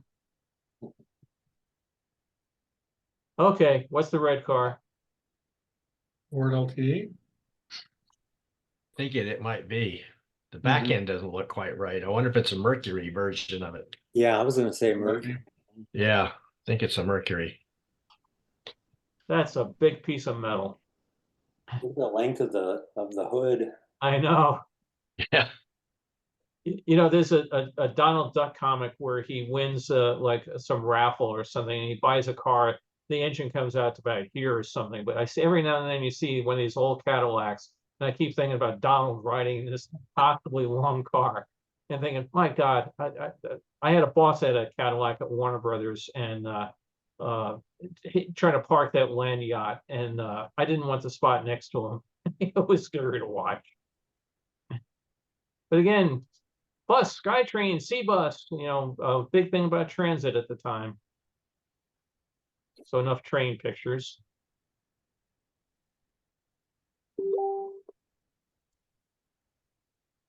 Just one of the plazas.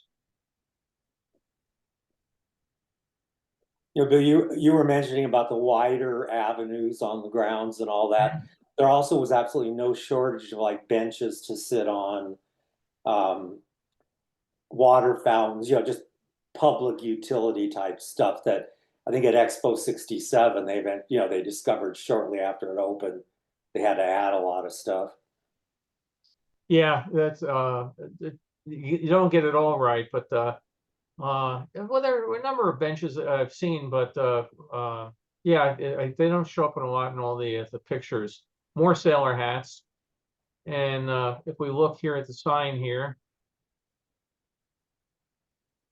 you can see all the various displays here. So I'm not quite sure what pavilion we're in That's here. Korea based on what the girl is wearing, the hostess. Oh, okay, great. You know, it's the stamp where she's getting her passport stamped. Yeah, they did the same thing. You can see she's got it held out here. I wasn't sure if she was stamping her hand or not, but they had the passports just like introduced at Expo 86 or Expo 67. Looks like she's putting on a bracelet. Could be. Now let's look at the menu board here, see if we can see what they're selling. No hamburgers. More restaurants. So you can come over here. Hawaii did not have a pavilion per se, but there was a Hawaiian restaurant. I imagine they served spam. You often have to wait to get something to eat. It was, if I remember correctly, you know, there were lines to get your slice of pizza or whatever. Right.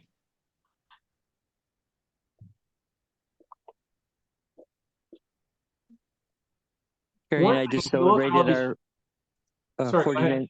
Oh, sorry. No, go Carrie and I ahead. just celebrated our 49th anniversary, and we got sushi. And I was just going to say, on the menu they offered spam sushi. Well, That was you've been to hilarious. Hawaii. Spam is very popular there. Yeah. Oh, I know. Well, there's a couple of Hawaiian barbecue restaurants here in town, and you go there and it's right up there in the menu, spam. Yeah. I just hate this stuff. Here you can see a switch track in the monorail, so you can take it back to the maintenance area. And again, mentioned earlier, all the infrastructure is scattered around the outer edge.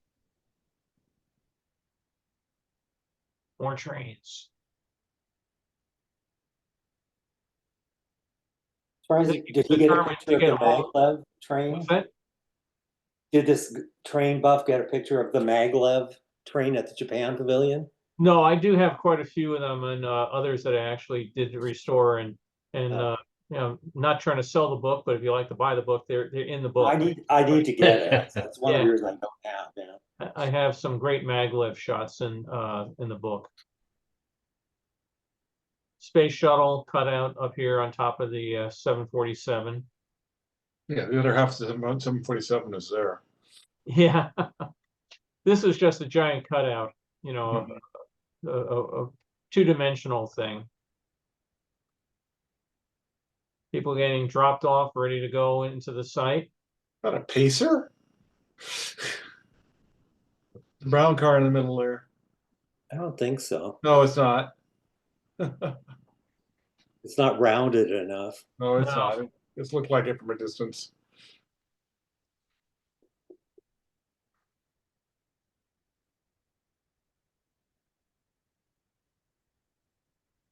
Good shot. Ooh, that's a nice shot. Yeah, this one was restored. I used this in the book, so you can see how the colors, you know, kind of faded here, and this one kind of jumps out. But Yeah, it's yeah, gorgeous. It almost looks 3D. yeah, I got a kick out of this one. Old steam engine here and the monorail. Talk about how things have changed in less than 100 years. That really shows the colorful, you know, all the color on the site. Yeah, I mean, they did a great thing doing with the colored zones.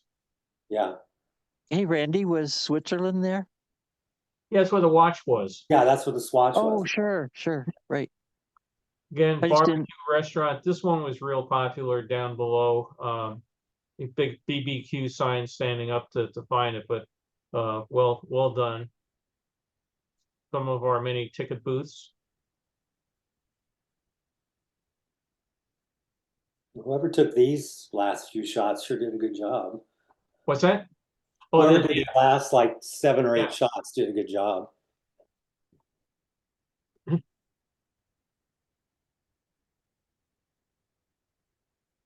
And I haven't seen myself in any of the pictures yet. Well, these were pretty much all later in the season, so I went all throughout. I went all throughout. Okay. We had layovers there all throughout Expo. I should have bought a season pass. If I had known, I would have been better off buying a season pass. Yeah, the things you find out later on, the trade center downtown. Yeah. Again, you could buy your tickets, come on here, take the train over to the main site. So a lot of people like to do that because there was a lot more parking and everything available over in this area than there was over near the main site. People getting ready to get wet. This was interesting because there were not a lot of trees on the site of any size. Again, most of this was a rail yard or was artificial piers built over the water. So they spent some bucks to grow and bring these trees in and plant them in this one particular area. You had the sky tower would lift up here and give you views, and then the parachute jumps dropping down.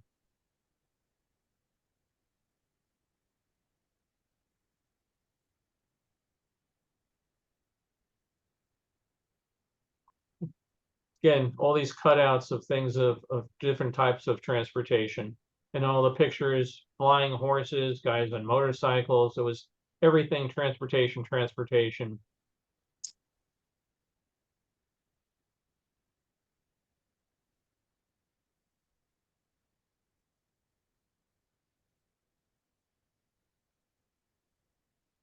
Forget if this was Indonesia.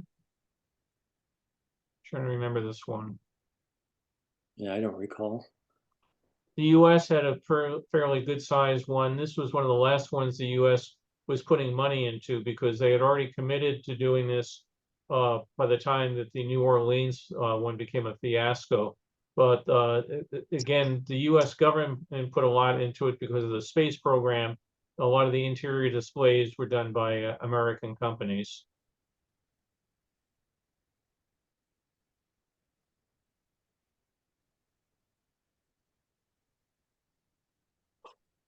Yeah, there's benches for you along the water. You can sit down and relax. I thought Cuba did a particularly nice job on their facade. They, besides painting it, they gave it a 3D effect here, so it really made it, you know, eye-catching. If we zoom in here a little bit, over here, you can see how even small things like the Ivory Coast could afford to come and put an exhibit in place. Yeah. This was interesting. It looks like a very substantial building, doesn't it? Do you remember this one, Randy? I do, yeah. Zorba, the Greek restaurant, right? Yeah. So Yeah. it looks really good, but basically everything above here, we'll see in another shot, was nothing. Just a scenic painting, wasn't it? Yep, Yeah. there it is. Yeah. Yeah, So there's a term for that in French, and I can't think of it. Yeah, yeah, I'll mispronounce it. But yeah, it looked really great. And you walked up, and there evidently the people painted in the windows were the actual people that were the sponsors of the restaurant. They It's had the called, artists. Bill, it's called trompe l'oeil. Yeah, trompe l'oeil. I know how to spell it. I just know how to pronounce it. It literally means fool the eye. Yes. Yeah. All right, thank you. Yeah, so those are the real sponsors of Zorba's looking down below. I thought that was a neat touch that they did that. But it looks really impressive, doesn't it? It reminded me of all the days working at Disney and Warner Brothers and Universal out on the back lot. This was the set of stairs that you would go up here, see how much the signage shows us, over to the Pavilion of France. So again, if you walked up these stairs, which was, I found interesting that they used stairs and they didn't have ramps or escalators or things like that.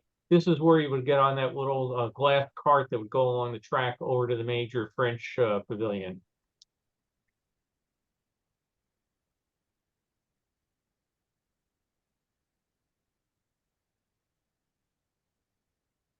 Okay. Do one more thing, then think about a chocolate shake. You want to meet at In-N-Out? Yeah. We do have to meet up sometime. We gotta, I mentioned it, the police academy is a great cafe. Yeah. Meet up there sometime. Yeah, I know. Norway had a nice movie inside. You can see they let you know right out front that you're going to get a ticket to Norway. They had a restaurant here, Plaza of the Three Continents. Again, look at all the colors, though. I mean, you don't even realize the building behind it's kind of a big square box.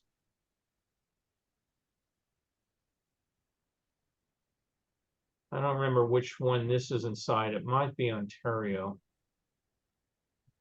Boats from around the world.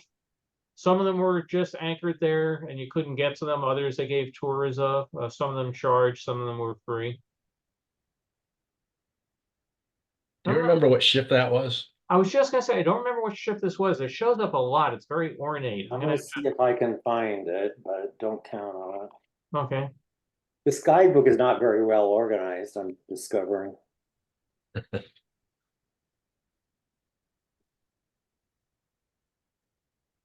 One thing that was really good about Expo 86, looking at this particular group, was it really was a World's Fair. They had quite a few international exhibits, again, from small places that had not been at other World's Fairs. And unlike the 64 fair, they were sponsored by the governments for large part. So you had quite a bit of international participation in it. Well, the BIE recognized Right. Vancouver. Yeah, I think it was back then they called it a second category exposition. Yeah, category 2, right. The other thing was they gave them free rent. That was the big thing. The BIE made them say you can't charge them for the rent for the pavilions, which again, that was a great way to make cheap pavilions, fill them up with people that they had to pay for any of their own, structural elements and their staffing and that sort of thing. But it encouraged people to come. You wonder where these guys are today. Maybe one of Tom's neighbors has them. Yeah. Now, was that the one you could? Yeah, you could go in that one. See the stairs? Oh, okay, yeah, okay. Yeah. So I remember my dad. I mean, we absolutely had to go through it, and we had to wait in line. Not that long because like I said, we were there at the beginning, but he absolutely wanted to go in that thing. Yeah. Say, been up in space, huh? Yeah. Czechoslovakia had a good restaurant. Yeah. We ate there. My stepmother ordered a martini and she got martini and Rossi on ice. So she was kind of complaining, this is what I ordered. So the waiter was baffled. So I showed him how to make a martini. That's funny.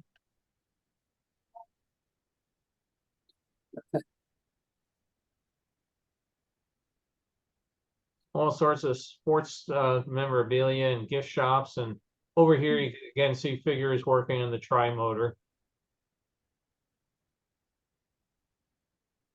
See if we zoom in here a second.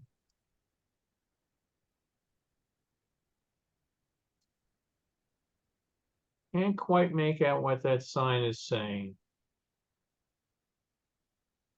Probably something about how to build a 747.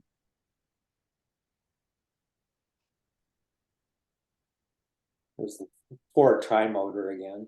Yeah. And again, airships and gondolas on them, and there were all sorts of different things hanging around. All sorts of holes in them, obviously, for the winds that come through there. I think we'll stop there for the day. Let me stop share. And let me look at the chat and see all the mistakes I made that people point out. Bill, you were mentioning that the international pavilions didn't have that many restaurants, which is true, but we ate at the USSR restaurant, which was very good, but very expensive.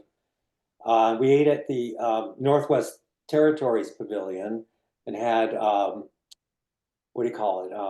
Not buffalo. What do they have up there? Moose. Moose, oh, wow. Moose stew. And it was very gamey. And then we ate at the Czech restaurant one night. Well, Bill, one of the things I remember about this fair is when the first Disney people went to see it and came back, Bruce Gordon did a whole big presentation on it. He was all excited because that was around the time that McDonald's had been required to change the oil that they cooked their French fries in because it was considered to have all this trans fat and that sort of stuff. And it was part of what gave them their flavor and why they were so famous for the flavor of their fries. Beef and tallow. you can, yeah, exactly, beef tallow. And there was a place up at Expo 86 that had French fries for sale along with other food that they used the beef tallow in. And he was so excited about, you could actually get that real McDonald's flavor of French fry, a good tasting French fry because of that. So that's one of the things I remembered about it. And we actually found that he told it, he told what restaurant it was. So we went there and the kids wanted to eat there and see what it was like to have those kind of French fries. Bruce was an interesting individual, and He was, yes. yeah, did I ever tell you the story about how he almost got me arrested at U.S. Customs? No. He collected, of all things, Coke cans, and he had a huge Yes. collection from Coke cans around the world. And my job at Warner Brothers took me around the world. So on one particular trip, he asked if I could bring back Coke cans from everywhere I was going, and I was going to about 12 different countries on this trip. So I went into like the UK. They had very small, like 6-ounce Coke cans, were very tall and thin. They had giant ones in Italy and everything. And I was going around, and he said they had to be full. He didn't want these things empty. So this bag was getting kind of heavy. And I came back into the States. I was gone for about 2 weeks, and I came in and put the bag down, and the woman says, "What's in the bag?" I said, "Oh, it's full of Coke." Oh no. Yeah. She said, "It's why?" I said, "Yeah, it's full of Coke." She goes, "You're admitting?" I said, "Why wouldn't I?" And she pushed the button under the desk, and next thing, about 8 guys are around. And she says, "This man says he's bringing a bag of Coke into the country." And I said, "It's a problem?" And they said, "Well, open it and we'll see." And I opened up, and oh shit. It was really funny because I started running into that same woman on a number of trips. Again, I would go to Europe about it once every 6 weeks or so. And I came back, and I put down the 2 suitcases another time, and she was joking about, she remembered me. "You're the Coke guy." "Yeah, it was me." And I put down a big bag and a little bag, and she goes, "I need you to open up one of the suitcases." And I said, "Which one?" She goes, "You pick one." And I said, "Well, if I pick one, you're probably going to want the other one." And she goes, "Just pick whatever one you want." And I open it up, and as soon as I open it, she goes, "Okay, you can close it." And I said, "You didn't even really look inside." She goes, "I don't really care what's in it. I'm looking at you." They were telling me how they were trained to look at your eyes, and that people, when they get nervous and everything, their eyes start fluttering and act differently than people that have nothing to hide. So, yeah. And then another time I had to go to Japan twice in 1 week for something we were doing. And I came back, and she said, "You filled out your customs form wrong." And I said, "No, I don't think so. I've done a lot of these." And she goes, "You put down that you didn't buy anything." And I said, "No, I didn't." And she goes, "You went all the way to Japan and you didn't buy anything." I said, "I didn't get so much as a postcard." I said, "I was there last week and I got everything then. I was just flew in for the day." And she looks and she says, "You were there for a day?"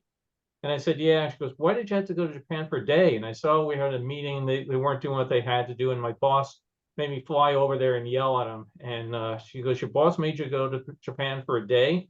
I said, "Yeah, he's a real asshole." And she goes, "So is my boss."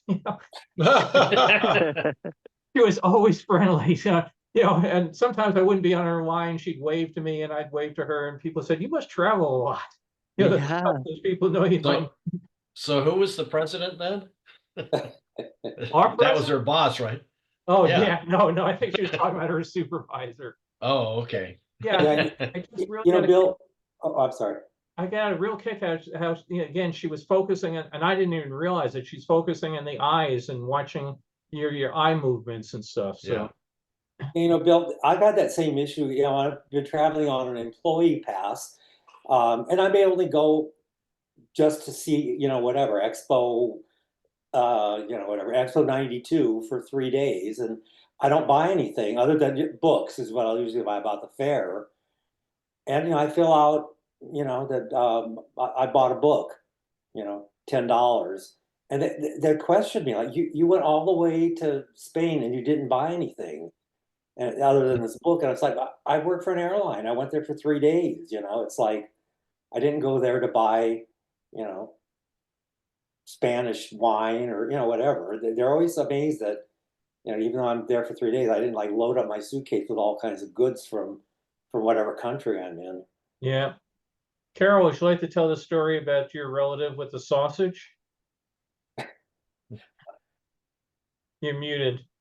I know, I was just going over there to change it. My grandmother's sister was coming to visit. This was a long time ago now, from France. Excuse me. We were standing outside customs. So what would happen was the door would open and you could see in, and then it would close again. We saw her come up to the desk, And, the door opened, it closed again. And they pulled out this big sausage from her suitcase.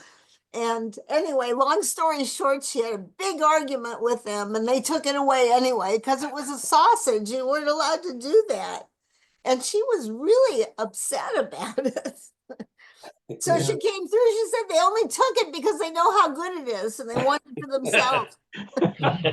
Yeah, I had that happen too, coming home from France. We bought a bunch of exotic foods and stuff, and they took them all, and I'm totally convinced it's just because they wanted them. Right. Are they that strict on food coming back into the US? I know going to Australia, you can't bring anything in there. No, Anything. they're bad coming into the US. I would bring back certain things like Carol's dad, like the Mozart Kugeln. Is that what it's called? Yeah, marzipan. Yeah. Right, yeah. Yeah. And they would have dogs, beagles usually come around sniffing and picking up food and that. And I was there one time when some lady got really irate and they ended up taking her away in handcuffs because she was bringing something over and it was strictly in their list of, no, this thing, whatever it was, has the larva of something else that can destroy our pineapple crop or whatever it was. And Yeah. she was madder than Carol's aunt was. We were coming back from France one time. We had driven over to the 40th anniversary of D-Day. We were taking the ferry over, and when we were coming back, there was another American and his mother. He had had a terrible car accident, and he was on crutches and everything. And we said, "We'll help you get on the ferry and that." And they were bringing back all this wine that they had bought over in France. And I said to him, do you know how many bottles you're allowed to bring back? And he was like, no. I said, well, I think it was 12 per person. And it said, there's 4 of us. That's 4. Yeah, I said, if I can bring 12 bottles in and say it was yours, and my friend can say it was his 12, but that's 48. And you've got like 60 bottles or something. They're going to charge you a tariff on them. He said, not if we drink them on the way over. And it was like you, Randy, trying to find your way back out. Now I've got to get back in the car and drive back on the wrong side of the road back into London. How I made that drive, I don't know, but he didn't have to pay much tariff when we got back. Wow. Yeah, we used to, as crews going through customs, we would, like if I wasn't going to buy a bottle of tequila, let's say, a lot of our Mexico trips out of LA, you go down and come back in the same day. It's a turnaround.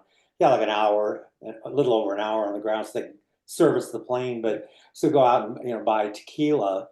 And like if I wasn't going to buy tequila today, but Bill wanted an extra bottle, he might have 2 extra bottles. He might get me and Beth to buy bottles and declare it, and then once we were outside customs, hand it over to them. Well, they caught crews doing that. They wouldn't go far enough. Like Carol was mentioning, those sliding doors.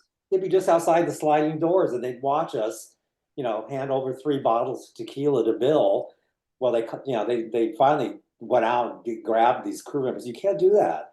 Yeah. So then they started getting really, suspicious about us. Then they started cracking open the seal on all crew member liquor purchases. So that kind of put a kibosh on that. When I went to school right near the Canadian border, and we liked Canadian beer a lot better than American beer. So again, I think you could bring back like a case of it per person. And we would tell people, like, walk into the cafeteria, who wants to go to Canada for a beer run? And some people were really smart. They say, I'll go, but I get a 6-pack out of it for my trouble. So, and it was a quick drive. It would be up and back in 2 hours or something, going through customs. But there were so many people doing it. When you come into Canada, the guy said, what are you going? So we're going to the ABC store. And he goes, okay, it's over to the left. And half an hour later, you come back and they was, don't bother stopping, just keep going. And, Yeah. it was just so common that people would go up to Canada and just buy a case of, you'd have 6 guys in the car. I mean, people were just packed in there. This was back when you had bench seats even in the front. And you pull up to the thing and be sitting there like sardines. And the guy said, beer run? You go, yeah, all of you looking like frat boys, probably, right? Yeah. So great fun.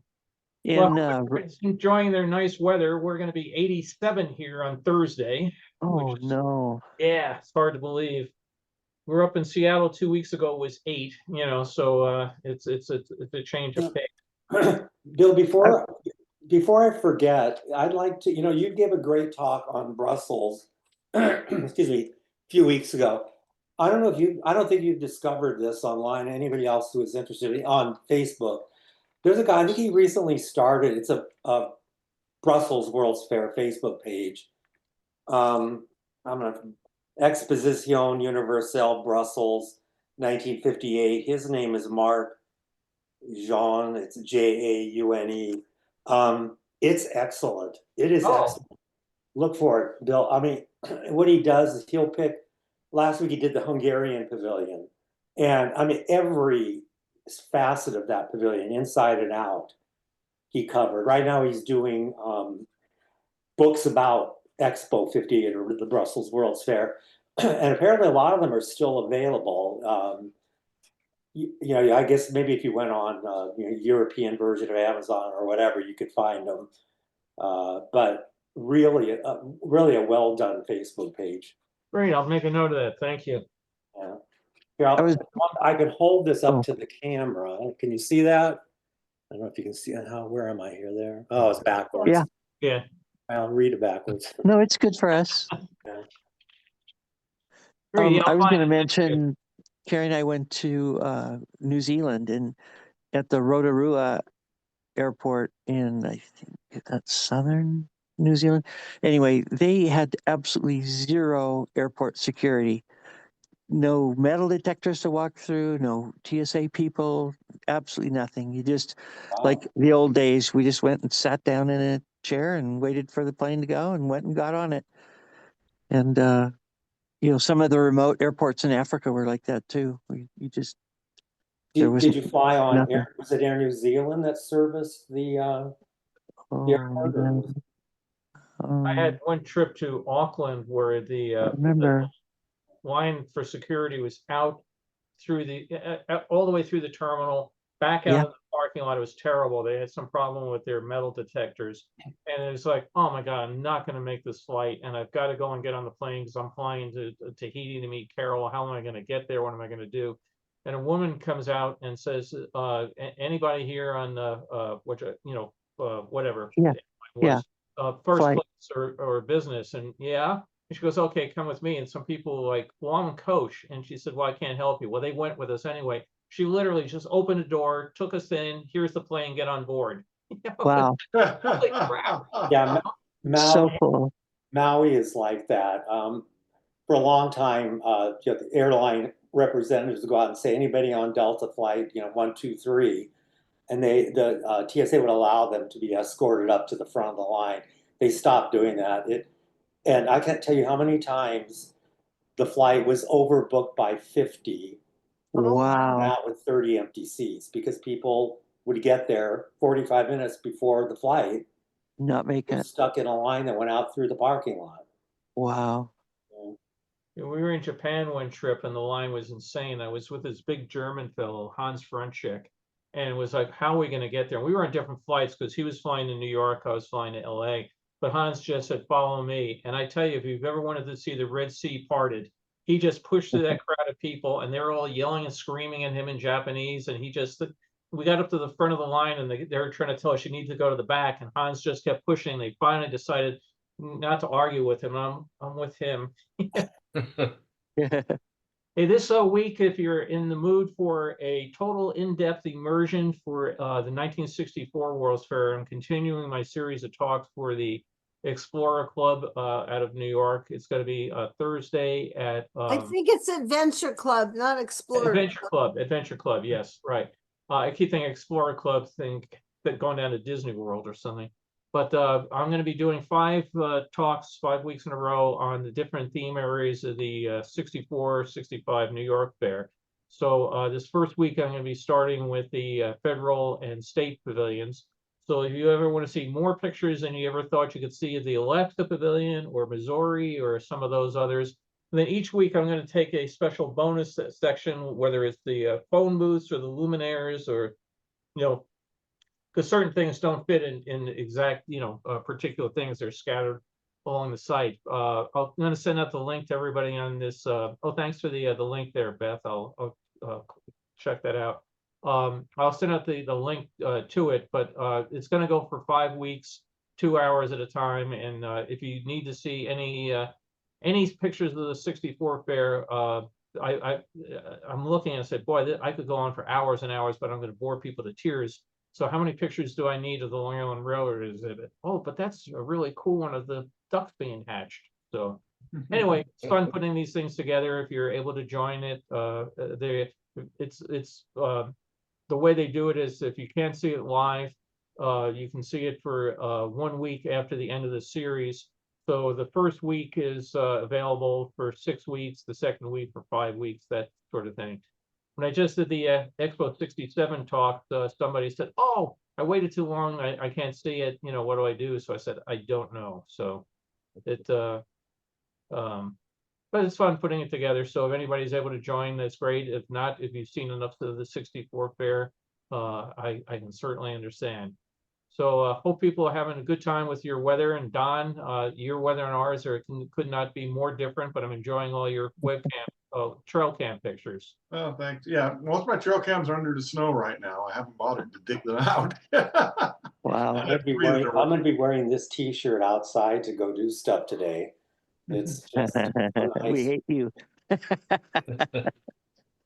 Well, Did you see my contribution in the chat, Bill? Did you read that?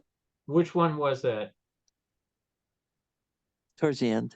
I don't know much about Switzerland, but their flag is a big plus. Ah. Come on, that's great. All right. Send Guido and Luigi to. I just got it. It took me. And also, how are we doing on the Zoom fund? Is it time to kick in some contributions or? Zoom fund, nobody's kicked in any contributions for about 3 years. So if anybody does want to kick in anything, there is the page, there's the link down at the bottom of it. Again, I don't do these things not to try to make money, but yeah, everything that I do get in, when I do get anything in, goes back to buy more pictures for it's like a never-ending mania. You know, that's why, like I said, most of these pictures that you saw today, I scanned back in 2011. And I said, you know, oh, someday I got to get to restore them. Well, I just recently bought probably 400 more pictures of Expo 86 that I haven't even taken out of I took them out of the box to make sure they were Expo 86. But some guy was selling off this huge collection of Expo 86 things. And it's like, can't say no. So our mail lady constantly is saying, like, why do you buy so much stuff? I'm always at your house. Bill, do you only buy slides or do you ever buy prints? I buy prints and I buy negatives, but they don't turn up as often. It's really interesting that I say out of my collection, 90+% are slides. It seemed like people dispose of those more. I think a lot of the negatives got tossed out over time. Like I mentioned on earlier talks, my mother would get rid of the negatives because she said, we don't have room to keep them. What am I ever going to do with them? You know, and, you know, and my mom was really okay. Some years she would write on the back of the picture, you know, Billy, age 5. Well, she'd write on it with a ballpoint pen. So it kind of ruins the picture, which you can fix, you know, some of that now. But a lot of the prints from, you know, the 60s and 70s have gone so bad in color. A lot of people just toss them out rather than try to, you know, flog them off. Yeah, and I guess people will sell slides. You don't really have a way to look at them. I mean, I still have my Kodak carousel, and the bulb still works miraculously. I don't know if they even make bulbs for those anymore. I bought an extra one just to be on the safe side. I remember how expensive they were. Yeah. Back in the 70s, they were like $20. Well, I learned my lesson with the bulbs. I mentioned earlier my friend Bill Troop. Bill and his family and Carol and I and another guy from our college were meeting up at San Simeon, Hearst Place, for a weekend. And they wanted to know if I had pictures from some trip I had been on. So I said, oh, sure. So I lugged a screen, the carousel projector, and, you know, 5 carousels of slides or whatever. We got to the motel, set it up, plugged it in, turned it on, the bulb burned out. The very first slide. So I said, okay, now when I buy it, I will buy 2 bulbs. And, you know, so, How recently was that? oh, that was a long time ago. Oh, It was, okay. yeah, it was ancient history. Someone probably You know, must make the a bulbs. lot of bulbs have an equivalent LED now. Oh, do they? It- Okay. Do they? Yeah, it's really Well, great. it's kind of like the mercury batteries for the old like Minolta cameras and Pentax Yeah. cameras. You can get air cells and whatever else they call them now that Uh-huh. can be adapted to the camera. Yep. Well, I Hey, may have Randy, what mentioned, are all those books by the side of you that are all the same size but different colors? Oh, those are Yeah, those. yeah, let's see. They were a Time Life, Oh, yeah, Time yeah, Life series. sure. This is Jerusalem, for instance. Yeah. Back in the, I think in the late 70s, maybe earlier than that, I bought them. I got the whole set of them.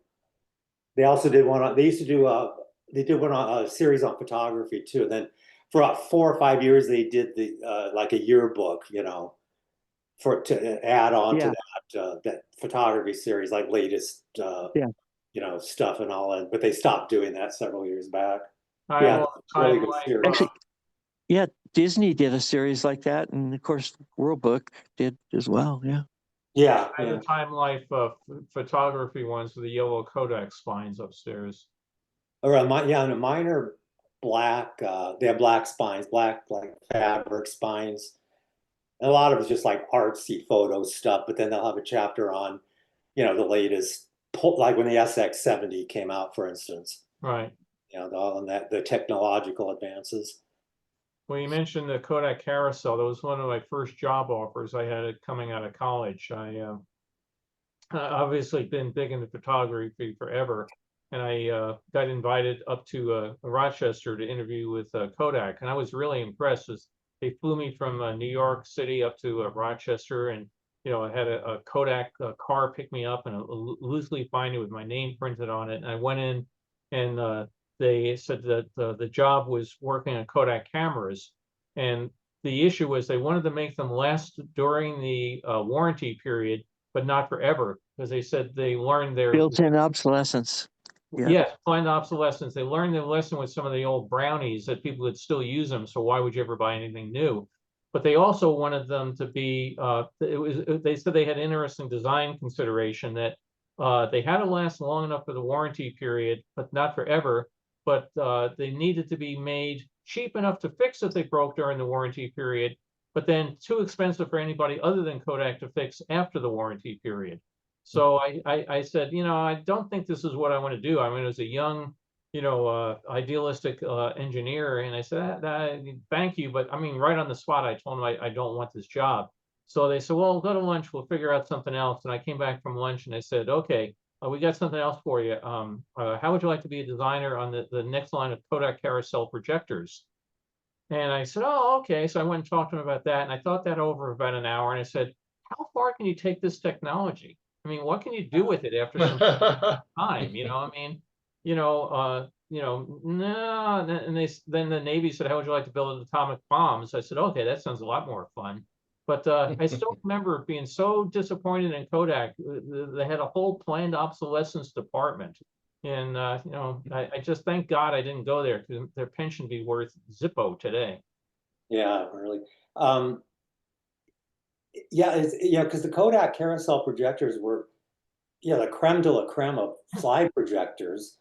'Cause when I worked at the camera department of Kmart when I was in high school, and they came. That was when Bell and Howell came out with its slide cube system, which in so many ways you would think was superior because you could store so many more slides in less space, but the damn thing's jammed all the time. Yeah. The slide wasn't perfectly flat, or it was a little bit too thick, or depending on who or when it was mounted. Yeah. It just couldn't compete with Kodak. Yeah, my Kodak has automatic focus on it, and it Yeah, mine also does has too. a zoom lens and remote control. I forget which model it is. It's sitting at the bottom of my closet. It hasn't come out of Mine's there. like the 760 or something. Yeah. But you know, when they went from the 80 carousel to the 140 slide carousel, oh my God, that was just wonderful. Because again, the storage, my shelves behind me, you can't see, are just full of old carousels, and they take up so much space. Yeah, when they went to the 140, you had to make sure the slides were Yes. thinly mounted. Otherwise, yeah, you would have a jam issue. If anybody, Tom, I don't know if you're ever interested, this book is great on classic SLRs. If you're Oh, interested, really? Wow. Yeah. I still have my great. Minolta SRT 101 or SLR 101. Yeah, the author of this book, well, I think it says it passed away. He's a British guy. He loves the SRT 101. Neat. Yeah, black body too. Yeah. I went, Yeah, oh yeah. spent the extra $10. Yeah. Which then was like, can I afford that? Over the years, as I've taken the slides out of the carousels to scan them, I put them in plastic photo pages to, to store them. It takes up much less space. And I was taking the carousels to one of our local charities, and they finally told me, stop bringing them in. Nobody wants them.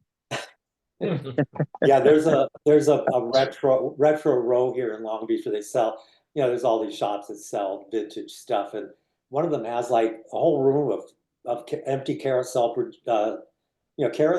and people will look at them. They have no idea what they are. Yeah, mine still, a lot of them have the price tag still on the box, and go, oh wow, $24.95 or whatever I paid for the stupid thing, and you realize how many of them you bought. Now I end up chucking them in the trash or the recycle bin. Yeah, they weren't cheap. I remember that they were not cheap to buy. Nope. I almost The said other thing's funny is, I sorry. almost said I threw them in the garbage can, but I knew Tom would get upset with me. But I do throw them in the recycling can. Good, thank you. Every once in a while, somebody will list a silver record on eBay, Yeah. and they're laser discs, and if I see them, I always let them know. It's like, no, it's not a record, but they'll call it a very rare silver record. Yeah. Just yesterday, Tom, I was reading a thing somebody did about the Fleischer Superman cartoons and how bad the Warner Brothers set is and how good the Bobco video set was. And some guy said, I'm holding out until I can buy it on laser disc. So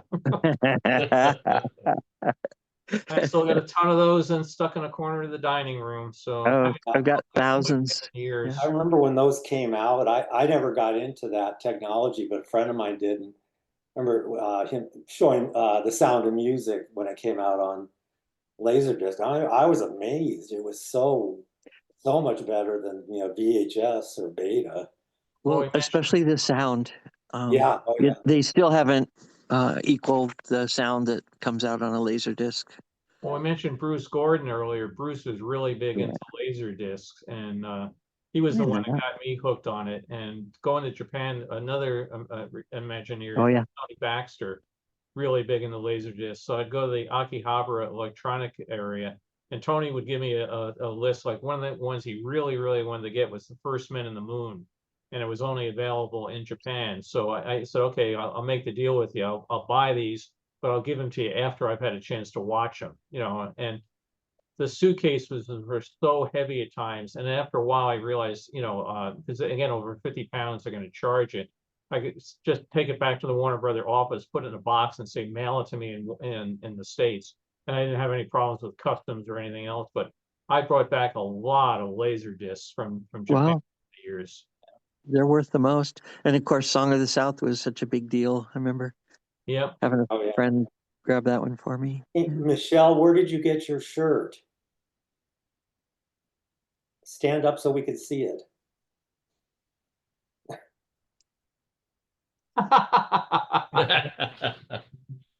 Where did you get that?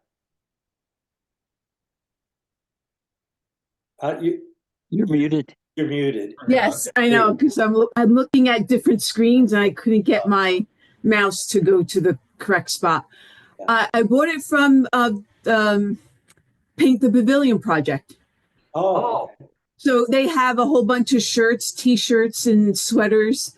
Oh, nice. So you can, as their fundraisers. Yeah, great. So Yeah, I have a sweater and I have a Seattle World's Fair t-shirt is not an original. There's a guy, forget where I got him, but he makes these. But he makes he has a New York World's Fair T-shirt. I've got a Futurama T-shirt, a Carousel Progress T-shirt. I've got, what was the name of the restaurant, Bill, in the Hawaii Pavilion? Five Volcanoes Five T-shirt. volcanoes, yeah. Oh, is that on Etsy? Is it I don't think it's Etsy. go the green or something with No, green? it's something like, oh, it's the name of it, it's T Public. Just Oh, the T Public. dash public. I think you could just Yeah. do a search, and yeah, he's got Yeah, a but bit. this is the New York State, the New York State Pavilion Paint Project. Well, that's even better, yeah, because you're giving money to So a good it's cause. nyspproject.org. Yeah, that you're giving money to a good cause, so that's better. Yeah. Yeah, so and plus we were there in July when Bill was there doing his talk. So we got the cards from those folks, and I didn't realize they were selling stuff. And I went, oh, I'll go buy a T-shirt. I loved it. You know. Yeah, the good thing about a World's Fair geek. I was like, yeah, sure. yeah, the good thing about this T Public is actually it's kind of like an umbrella of several small businesses that make T-shirts. So you might be buying from Bill one time, might be buying from Michelle one time, if you guys are making T-shirts. And it takes a little while to get them because they're small businesses, but the variety is amazing, what they sell. Not just World's Fair, but pretty much. Well, it wouldn't surprise me if when I went to this site, it actually brought me to some place like T Public or Cafe Press or whatever, because they're just a gangway into. Sure. So I think this was actually Cafe Press, if I'm not mistaken. Yeah, I've seen a lot of stuff through Cafe Press. Yeah, I figured, why not? I love it. Bill, is there going to be a show next week? Yes, I'm not sure what it's going to be next week. Okay, no, I just need to know. I got to go because I'm late for something. I just realized I didn't realize how late we were going today. So I'll see you next week. Bye. Great. See you then. Hey, Brett. Again, Tom, thanks for mentioning the donations. If anybody does want to donate, at the bottom of the Zoom page, there's a link, and I will take all the money you can possibly send me, and I will be very thankful. Someday it would be great if we could all get together in person, because we've all got the same nerdy interests. Yeah, we did a World's Fair get together here in LA a number of years ago, and we went to somebody's backyard, and his wife made Belgian waffles for everybody, and we'll have to see how many. Really? Yeah, there's a number of us, and we'll have to think about it. Then Wayne was there, right? Yeah, and the big feature was we had a escorter horn to play. Oh, wow, fun. Yeah, I hadn't gone in years, and when it first, it's supposed to do, take Greyhound and leave the driving to us, da da da da da. Well, it hadn't worn in years. I went, so it's like, get out the WD-40 and put that on. But we weren't quite sure what the voltage was on it. So everybody was like, don't put this up really too high because it could just burn out. But by the end of the day, we had a pretty good rendition, didn't we, Wayne? Yeah, the only thing left lacking was to retune the individual notes. It sounded like the horn player was drunk. Yeah. Very fun. Well, we're off to get a good chocolate shake or something else, and I will see you folks next week. Thanks, Bill. Thank you, Bill. I'm going to go file my taxes. Yay. Oh, God. Assuming we have an IRS, because I don't know. Right. I'm not going to file mine this year. They fired everybody at the IRS. That's true. They will never know. That's the way I look at it, too. Yeah, who's going to look at it? Yeah. If you go to the IRS site, there's a little button you click on the bottom that you can just donate. I was just going to say the donate link that I have, right? Yeah. Sure. That's where we are. Have a good week. All right, take care.